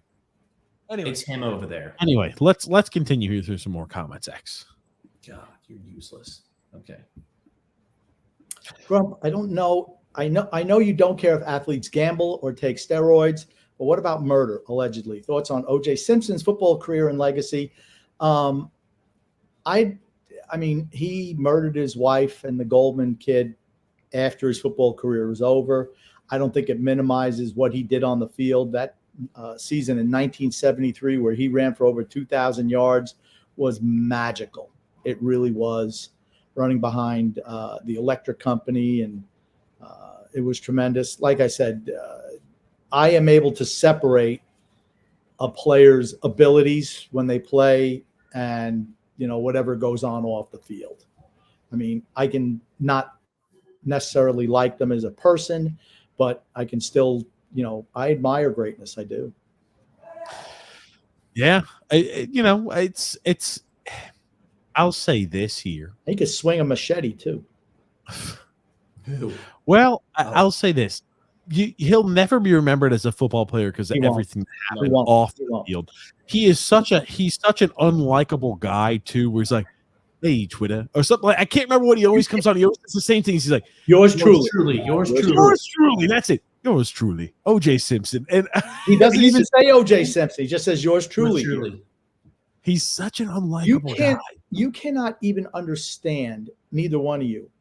I think he was the first black athlete who got the big deals. Hurts running a car, OJ running through airports. I mean, that was a big ad campaign. He was on Monday Night Football when it still meant something back then. He was, a super popular person. He was in movies. He did everything. And he was really, really likable. After football, and we had issues with his wife, and it ended poorly. And unfortunately, most everyone forgets about everything else. So I think that's on him. You cut off your wife's head, and you kill another kid. You're not going to be looked at positively. Sorry. I think to say things ended poorly would be a little bit of an understatement. Yeah. All righty, X. Let's get through some more comments here. Freedom Fund Adventure. My last set of goalie pads was Patrick Roy's set with the Colorado Avalanche. X, you look a ton like young Grumpy, minus the muscles.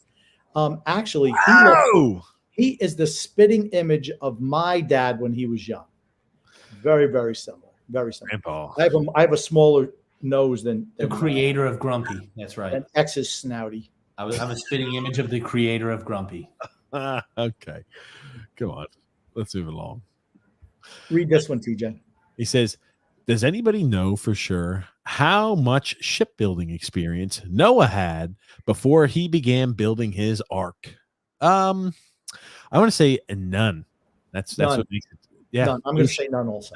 No shipbuilding experience, but he did a hell of a job of learning on the job. That's for certain. Yep. Hey, if it was one of these millennials like Trevor Zegras and Jamie Drysdale, everyone would have drowned. That's probably true. They would have just been there with the planks hitting each other in the nuts.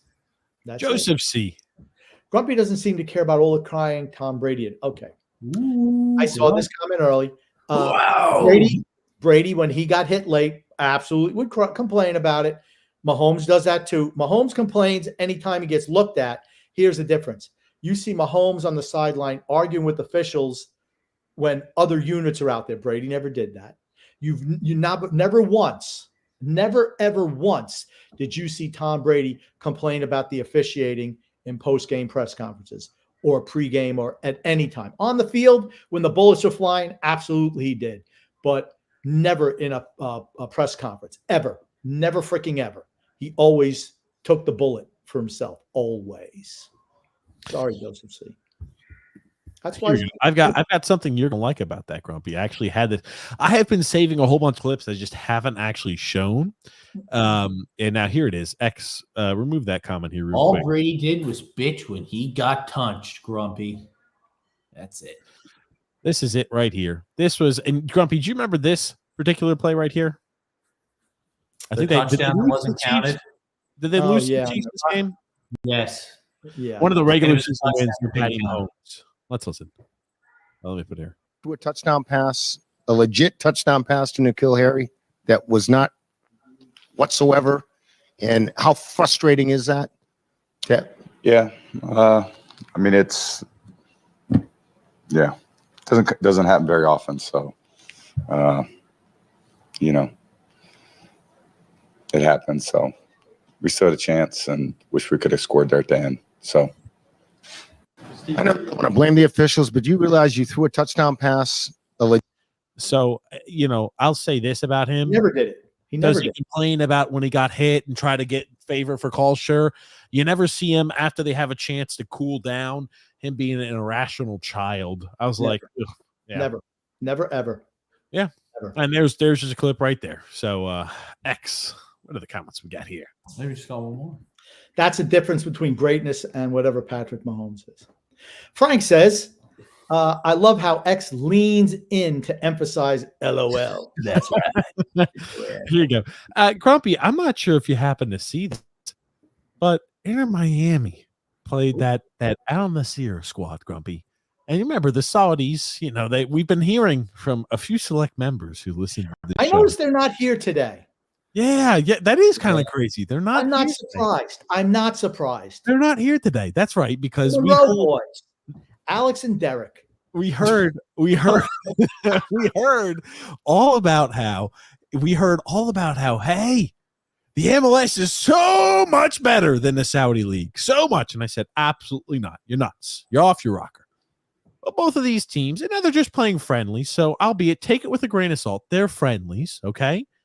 But they're over. It looked like it was too friendly to me. That looks like an ass kicking. Saudis 2, M capital L S 0. They're all lowercase MLS.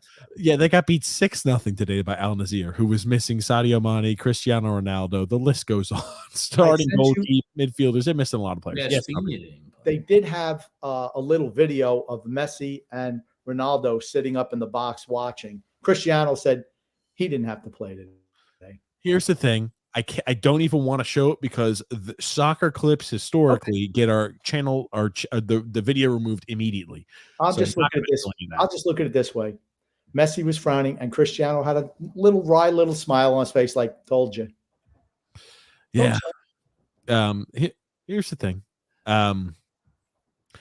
Yeah, the Saudi League is much better than the MLS. I love people say, "Oh, this MLS, this team, Inter Miami was the worst team." That's the new thing the Messis are doing. The Messi squad. This team was the worst team in the MLS. I'm like, really? I said, how did they win the tournament? How did they win that trophy, right? If they're so bad. Whoa. They played against teams. They played against pickup games against Mexican teams. Not even. I mean, like they were playing absolutely no one. That's all I got to say here about that. Here's my thing. How was it that the greatest soccer player to ever touch the pitch, won FIFA's best award this year, won Ballon d'Or? How is he not able to beat this useless Al Nassr team, this useless Saudi team that's just so much more inferior than the MLS teams? Al Hilal. He went from Barca to the Farmer League to the MLS. Major Least Soccer. Major Least. Oh, I like that, X. It's just, here's the thing. The MLS is a fucking joke. And guess what? That league, the nicest way I could put it, disband. Disband. Simple. Guess what? You used to put the little feather in your cap. Oh, we're the retirement league. Whoop. You don't even have that anymore. You're pathetic. The MLS is one of the worst footballing leagues in the world. One of the worst. I don't know what else to say. Shit, I take championship caliber football above the MLS. I take fucking second tier and third tier English football over the MLS. Would you take women's soccer over that? Would you take women's soccer over that? See, it's Grumpy. Grumpy's the problem. Grumpy is the problem. Need him. It's the problem. We got to be careful. It was funny. I saw like a lot of fan pages and stuff were posting that they thought, oh, the projected Al Nassr's going to beat him like 9-3 or just crazy scores like that with Ronaldo playing. And I was just like, oh, there's no way this is going to happen. I didn't realize that they were posting true actual thoughts because I cannot believe they beat him 6-0. If Ronaldo had played, they would have beat him 15-0. Because I'll say, here's another difference between Messi and Ronaldo, in my opinion. I'm not saying that Messi doesn't want to win. He don't care. But I don't think it's as important to him, where it's life and death for Ronaldo. You're going to see Ronaldo play a lot longer than Messi will. Messi's ready at the end. He's going to be a guy they're going to have to drag off the pitch, and will it ruin his legacy? It hasn't yet. He's closing in on 40 and still playing at a high level. Top goal scorer in the world. I mean, yeah, that's a big difference. Guys who have to win. The Jordans, the Bradys, the Ronaldos, they're all the same. They all have the same mindset. It's what sets them apart. Well, here's the other thing. I know we didn't mention it. Apparently, there's been some talk that Messi was afraid to play in today's game. Absolutely. That he didn't want his team to get embarrassed with him out there on the field, and it ruined like his look, essentially. All he is about fucking looks. How do I look? How am I perceived? Give me fucking penalties. You know, I'll tell you one thing. I think for most football fans, the more and more you watch him, the more and more you're like, yeah, I've got nothing for him. He was a system guy who was always gifted. He was extremely talented, but he was extremely fortunate to play with the teammates he did have. He still has them now, and he can't do shit. He started off playing alongside Ronaldinho and Samueletto and Xavi and Iniesta. You know, all football greats. I keep telling you, they all came up together through the Barcelona system. They were all the same age. They were all great talents, and they were a phenomenal team for a long time. They built the team around Messi. They did. They did. But the guys around him were, you know, Hall of Fame type talents also. They were just really, really good. Yeah, footballing legends. Absolutely they were. Absolutely. And here's the thing, too. You know, the upsetting thing was he didn't play much. He only came on. He was only subbed on at the end. Well, but the thing is, they said that he had an injury. He said he was given. You're not coming on the field in an exhibition game. That's correct. If you're feeling like, oh, I'm kind of, because they said, oh, it's soreness in his hamstring was what it was. Yeah, you're not coming on the field in an exhibition game. In a friendly that means absolutely nothing. That's correct. So like I saw that, I was like, I don't know. Like that doesn't pass the sniff test to me, in my opinion. No, just doesn't. If you're injured, you're not coming in to play friendlies. That's simple. But yeah, here we go. Let's get here. X is a little more joyful tonight. Look at that. You know what? I've just decided done with football, and it's made me a happier person. Frank says here, yes, TJ, Mahomes is an irrational child. It also really bothered me when Mahomes was crying to the opposing quarterback at the end of the about when they played the Bills. Yeah, he didn't even congratulate Josh Allen like, "Hey, good win" or anything. He just said, "Yeah, it's a bullshit call." Yeah, I mean, you never saw Brady or Manning. Believe me, that last game where Manning beat Brady and they wound up winning that Super Bowl, you could just tell, just looking at Brady's face, he was freaking crushed losing that game. But you know what? Hey, congrats. I hope you win. They're just different people. I honestly, it's a societal thing. I think sportsmanship in games no longer exists. No, it's like it's the whatever we do to get paid, and that's all that matters. Or it's like, wah, I didn't get things my way. Wah, that's what it is. I mean, and you just see it with just younger people in general, honestly. How come I didn't get this? How come I'm not getting this? Why are they picking on me? Oh, who is this? Hayden H. This kid's a freaking hammerhead. I know him. I mean, he couldn't be more wrong. Dumb. Andrew said here. I think Messi. Why don't you go in the next room and bang him in the side of the head and straighten him out? I will later. I think Messi only played 7 minutes. Not that I disagree that the Halal Food Truck League is better than the MLS. Now here's the Saudi League. The Saudi League will be a top 5 league in all of football in 5 years. Absolutely. Okay, that's fair. Absolutely. They're already extending it to where you can have 10 non-Saudi players now on the roster and on the team. That's almost an entire starting 11. And they're going to move it, I'm sure, the next year after that. And then there's going to be no more rules and restrictions. And you're seeing more and more, even the lower level teams, because revenues are increasing for the sport. You're seeing the lower level teams are getting household names in their team as well. Just wait. Just wait. That's all I've got. Just wait. Joseph C. said here, I cannot wait for the Super Bowl to be over. It's baseball season, baby. Hey, just don't watch it. Move on to baseball. You'll feel a lot better, I promise. And Brad. Oh, here's Alex. He's back again. Thanks, Alex. He released the Looney Bin out tonight, taking a victory lap around the preseason friendly. Congrats on beating Academy players and a bunch of 30-year-olds. Well, that is your team, though, Alex. Al, that's a team. You had 3 different players that were Academy players on the pitch, and guess what? Al Nazir had 4 different players who played 3 or less games for them out of their 17-game season so far. So they had 4 guys who were backups on the pitch. It's a friendly. There are backup players on both teams that play. But what does it tell you? If you have backup players for both teams, some starters for both teams, and one team absolutely annihilates the other, guess what? That means the other team has more depth, has more top-tier talent, and is a better team. All I want to say is this, Alex, if it was the other day around, if it was the other way around, I'm going to put your shoe on the other foot test, you'd be chirping like crazy on how Messi's team beat Ronaldo's team. You know you would. And that's okay. Just be man enough to admit it. That's all right. I like you, Al. You know that. Yes. I cannot wait to see the Yankees losing the ALDS again this year. Ugh. I'll tell you, the Yankees, do you think they take a step forward? I don't think they've done anything to address pitching is still an issue. Pitching problems. I mean, I don't see how they get better. I mean, they'll be better with Soto, with Soto's bat in the lineup, but their pitching is an issue, and they traded quite a bit of pitching to get Soto. I mean, Michael King was, he looked like he could maybe turn out to be something. He's a little bit older, has had arm surgery, but still. I don't think they've done enough in the offseason to be a threat, honestly. And Bradley, we trust is here. Alex is back. Miami didn't even make the MLS playoffs because Messi wasn't good enough to get them there. And took Al Hilal, the best team in the Sand League, toe-to-toe, even with Miami playing with 10 men, with the goalkeeper allowing 3 goals, go right past him. Well, Alex. Miami was – hold on. This statement's just wrong. Go ahead, Grumpy. I'll let you finish. I just want to say – thank you for proving my point, Alex. Yeah, point out how strong they were in a preseason game.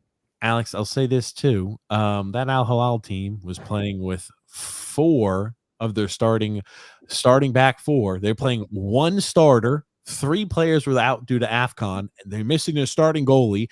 They're missing their striker pop. They missed their striker. Neymar. They were missing Neymar, the left wing. Bono, their starting goalie. They were missing their right back and another one of their centers. They're missing 6 or 7 different players out of their starting 11 due to AFCON. It was a friendly, and they still got an absolute. And guess what? The only goal that Messi could manage to score was, you guessed it, a penalty. Yeah. Shocking, right? Yeah, so, the MLS, that was their entire roster out there on the pitch, and they got fucking absolutely destroyed. So Messi was able to play against a team like that? Yes, he was able to play against. Here's the thing. He didn't want to play against Ronaldo. You know he would have been shown up. Ronaldo didn't play, bro. I know he did. But Ronaldo just, believe me, if Messi played, Ronaldo would have played, and he would have scored. No doubt. He just like that. No, Ronaldo still wasn't. Ronaldo was announced ahead of time he wasn't going to play. Okay. And that's what Messi said he wasn't. Did Al Hilal win, or did they lose to Miami? They won 4-3. Oh, so Miami lost that game too. Yes. Missing Neymar, think about it. And they were given a penalty. The big players that were on that team, they didn't have in the pitch, and they still wound up beating them. All I'll say is I absolutely cannot watch MLS. It's just inferior. I can't watch it. I'm a snob. I absolutely am. I'm a snob when I'm watching the best of the best. And that's my issue with women's sports too, honestly. No. So let me finish. So I can't watch MLS. And I'll tell you what, I can barely watch the Saudi Arabia League. It's another league I can barely watch. Okay. Go ahead, X. Well, I will say the one thing that was interesting. So the Saudi League games are usually on Fox Soccer Plus, and I stream them off of a website to watch them. But they always have the English announcers on there. The English announcers are pretty good, and especially there's no English players that play on those teams, so they have no bias in the games. I was watching the Miami games that they played recently, and it was the MLS announcers. And it was great just listening to them today have absolutely nothing to say because the MLS team was playing like absolute shit. Listen to this. Think about this. A crowd of 40,000 is chanting the great Messi's name because that's how much he transcends us. Some shit like that. I'm like, they're getting beat 5-0 at the time period. They were chanting and jeering at him, you fucking fool.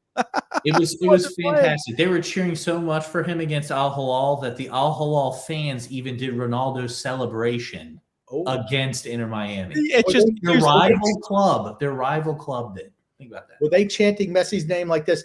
Messi, Messi. A derisive cheer? Yes. Probably, yeah. So they don't even know that. Honestly, I didn't even hear any cheers at all. It's just, here's the thing. You know what it's like? It was like tuning into an Islander game and listening to Butchie and Brennan talk about how great, hey, even though we're down 4-0, we really like what we've seen out of this new team under Patrick Waugh. A lot of things really to be excited about.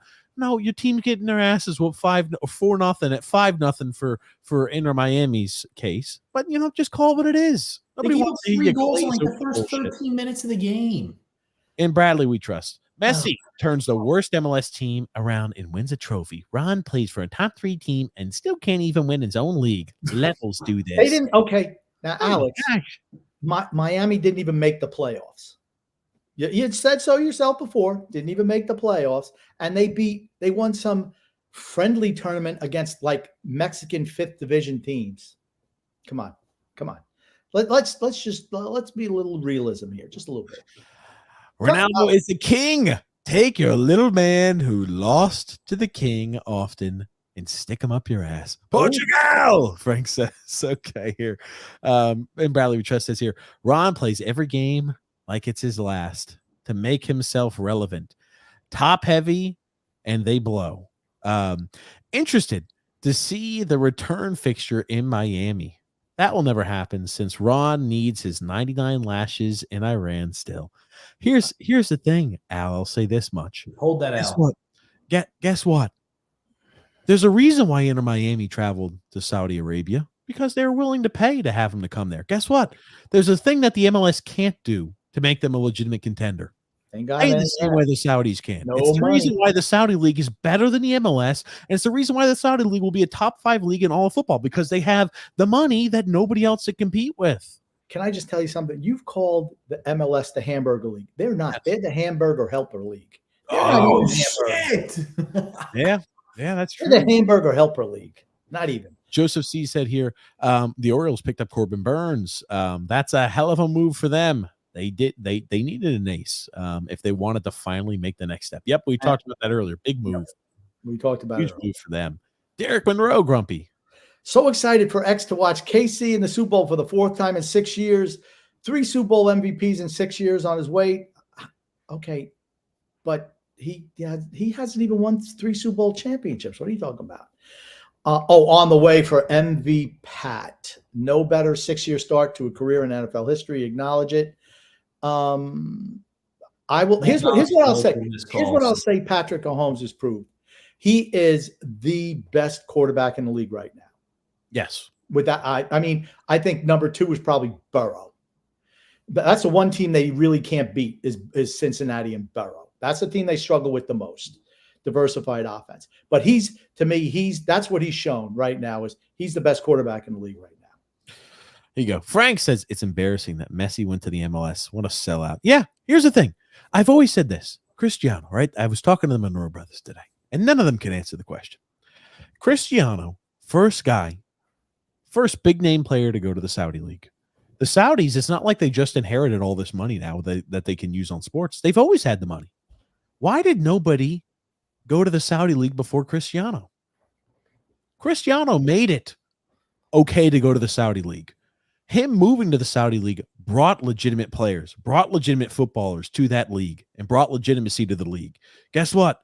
The MLS, ever since Messi moved there, they're the same thing they've always been. Ivan Rakitic just signed there as well.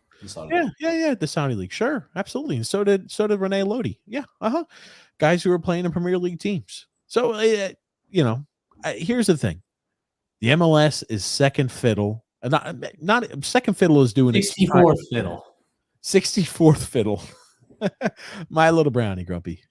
Should there be a Super League 2 with that interfere with Saudi League's growth, or would the oil money keep flowing? They could do either one. They want to be part of UEFA. Yes. I firmly believe that. UEFA's president came out today and said, I don't care how much money they pay. There'll never be a UEFA Champions League final in the Saudi League in Saudi Arabia. I'm going to tell you what I think for him to, well, at least while he's president, he'll fucking be ousted.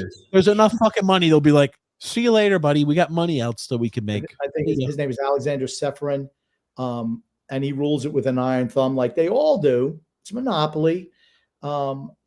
I would love to see a Super League. I absolutely would love to see a Super League play the best teams all the time. I would love that. And think about it. That would be added on to the legacy of the greatest of all time. He created the Saudi League. True. No one else could say that. He's the guy who pioneered it. He's the pioneer. Thank you, X. That's the second time you saved me on that. You did it on another show. I don't know why I can't get it right. He was absolutely the pioneer, the trailblazer for the Saudi League, without a doubt. Derek Monroe says 35% of Pinaldo's goals in 2023 were, you guessed it, penalties. Well, let me ask you this: 83% of Messi's goals out of 52 goals, 35 were penalties. Let me ask you this: if you remove those, does he still have more goals than little Messi, little midget? Yes, he does. And how many of Messi's were? What percentage of Messi's? 83% of Messi's goals in World Cup were pens. Yeah. Yeah, let's go, Messi. He had 6 total goals and 5 of which were penalties, wasn't it? Here you go. Tony Cheese. Tony Cheese says talking soccer at the end of the podcast is a great service to us. Really puts us to sleep. There it is. Well, we gave you the Swan Song lullaby. Hey, that's just free melatonin right there. There it is. Hold on. Here you go. Let's look at it here. Joseph C says here, if the 49ers don't double team Travis Kelce, Steve Wilkes needs to be fired. The Chiefs shouldn't win with Rashid Rice being their best receiver. Now, here's the thing. I'll tell you this. Steve Wilkes has looked moronic at times with some defensive play calls he's called. It's like the first half of games, they just look porous. I'm surprised by that because I like Steve Wilkes. I think he's a good DC. I like him. I mean, I was talking to our favorite 49ers fan, and he was confirming a lot of that with me before the game time. Oh, our favorite. Oh, okay. Our favorite 49ers. Yes, our favorite 49ers fan. I know who it is. Yes, I know who it is. I think for me, and I know next week we'll talk about it, but I was for me, Kansas City is going to struggle blocking Nick Bosa. I think that's going to be problematic for them. Holds, grabs, clutches. Well, he came out today and said, what do they do well? They hold a lot. So you're right there. That's the first salvo that you're in the ref's ear. Look at the holding. And then even showed the clip that we showed. It's like, okay, the gloves are coming off early. I mean, you got to call the holding in the big game. Just have to. Can't let it go. Here it is. And this got here, Grumpy. Things stand out when you watch them. They hold a lot. Does anything stand out when you watch them? They hold a lot. You should say that. Absolutely. Good. He'll probably get fined for that shit. You watch. No. Man, it's good. I'll tell you this much. Nick Bosa's damn machine. Now, that D-line, I just don't understand why there's not more results. That D-line is, look, top to bottom, one of the best D-lines in all football, if not the best D-line. I think Chase Young is overrated. We'll agree to disagree on that. Yeah. Here's the thing. They're going to have to they can't let him stand back there like it's a 7-on-7 drill. Cannot do it. Going to have to get after him. When you get after him, he throws the ball up for grabs. Like a lot of quarterbacks do. Throws the ball up for grabs. All right. Last 2 comments here, X. 100% of Ronaldo's goals in 2022 World Cup were penalties. Nice try, X. Well, yeah, there's a reason. Ronaldo would have had 6 goals then. The reason, okay, you can go to that comment. The reason why he didn't play was because their manager made poor decisions, which is why he's no longer employed. Not only with Portugal, he's no longer employed by any other team. With Poland, he failed with Poland as well. He must have done a really good job. Anyway, fired after 2 months. Next comment here. Okay. Alex says, the pioneer, ha ha ha, forced out of Europe and reputation ruined. Nobody wanted the dude, and he took $400 million when he had 0 other options. What an honorable pioneer. He did have other options. He was options. offered by the MLS too. The freaking shitty burger league offered him big money too. And he said, absolutely not. He's ready for different challenges, actual challenges, not freaking sitting back and eating hamburgers and drinking Pepsi. The reason he took that spot was that way he could be an ambassador of the league. Yes. Is Cristiano Ronaldo the same player he was 5-6 years ago? Nope. But you know what? To me, this is a really lasting legacy. Yep. In my opinion. Yep. You have players on Real Madrid coming out and saying, if we had Ronaldo on our team, we would have beat Atletico in that Copa del Rey game. Okay. Yeah. Andrew L says here, will you be watching Barzal compete in the fastest skater tomorrow? I still like watching the skills competition, but I can care less about the game part anymore. Probably not. Maybe I will, unless the warden wants to watch Love After Lockup or something like that. Then I won't do it. Oh gosh, Tony G's. I might be watching. If I'm at the gym, I'll watch it. If I'm not, I won't watch. Tony G's, Grumpy. Oh, by the way, every AFC championship in the last 15 years has had either Mahomes, Brady, and Sanchez. Yeah, there it is. Think about that. That's crazy. A few years with Mark franchise in there. Bench at his own club, most penalties. Okay, God Almighty. Bench at the World Cup. Yeah, how great is that manager done in his own club? And not so great. That's why he's on the way out. Anyway, same thing. International coach lost his job for that reason too. Absolutely. And guess what? Man United's looking for a new boss too. They almost found a way to lose. Jose Mourinho is apparently in talks. He says he has unfinished business and wants to go back to Manchester United. So you already know that the talks of Ten Hag going out. He's gone. See you later. He'll lose his job because guess what? He had an issue with Rashford. He had an issue with Jadon Sancho. He had an issue with Cristiano Ronaldo. Had an issue with Varane. He's got an issue with every fucking player because he's a shitty fucking small club coach. Anyway, an issue. We'll move along. He's a small club coach at a big club. It doesn't work. Can't do that. Frank says here, Messi needed to play with two superstars. Otherwise, he wouldn't be in the GOAT talks. Yep, absolutely. Never did it by himself, not a once in his career. My Little Brownie said, while the game is important to you three, do you care about the Super Bowl commercials? I can't. I can't even tell you the last time they had a good Super Bowl commercial. It's been years. Well, here's what I was going to say. Release all the commercials before the Super Bowl even takes place now. No. So they're nowhere. You already know about them before the Super Bowl takes place. They used to release them only during the Super Bowl. So you'd be like, oh, wow, I can't wait to see these. Now they're all released like a week before. Like you're going to start seeing some of the new commercials start rolling out. I don't watch commercials like that. I never watch commercials. I enjoyed them. Like the Doritos commercial, like don't touch my mama, don't touch my Dorito. That one was classic. Do you know how many years ago that was? Oh, a long time ago. I think that was when Green Bay. I think that's when Rodgers won. Think about that. Yep. All righty. Let's see here. Drew says here, one thing I do know about soccer is that Dave Tepper can't even get them to be good either. He sucks. He doesn't even know. I heard sometimes like when he's at the games, he doesn't even know like which game he's at, whether it's a Panthers game or a soccer game. I don't believe that bullshit. Please. I don't believe that either. What I've heard. Okay, he's not stupid. The guy is a very smart Really man. look at how terrible our teams are. I think he's pretty dumb. He's a very smart guy. I could tell you that. Is he a good owner of a team? He put money in, but he's too hands-on. He's not a professional in that area for a reason. He should probably leave that area to the professionals. But let's wrap things up here today, guys. Grumpy, what do you want to say before we wrap things up, man? I want to say love and laughter to everyone who listens and even those who don't. From TJ, the grumpy old man, and Son X. And X, what do you want to say before we wrap things up? I want to appreciate everybody getting involved with the comments today. That was great. Had a great podcast as always. Grumpy was a little bit more, level-headed today. We didn't get into any arguments. And we'll see you all next time on Sunday. And I won't be watching the game next week, so don't even bother.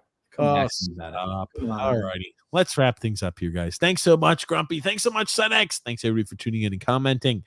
Thanks for all the love and support. We appreciate it, guys. We'll be live with you guys Sunday, 8 p.m. Eastern Standard Time. Do we have one more comment, X? Yeah, well, yeah, it just says, yeah, I agree. Dave Tepper is a smart guy. He's smart at spilling drinks. There it is. And one more. There's one more from Frank. Nope. There we go. Great show. Hit the thumbs up. That's right. Thank you. Thumbs up. One more right above that, X. Oh. There we go. I don't take shit from Ronaldo haters. I make them cry 100%. Oh, well, thanks so much, guys. Thank you, Grumpy. Thanks, everybody, for tuning in. Thank you, Son X. We'll see you guys Sunday, 8 p.m. Eastern Standard.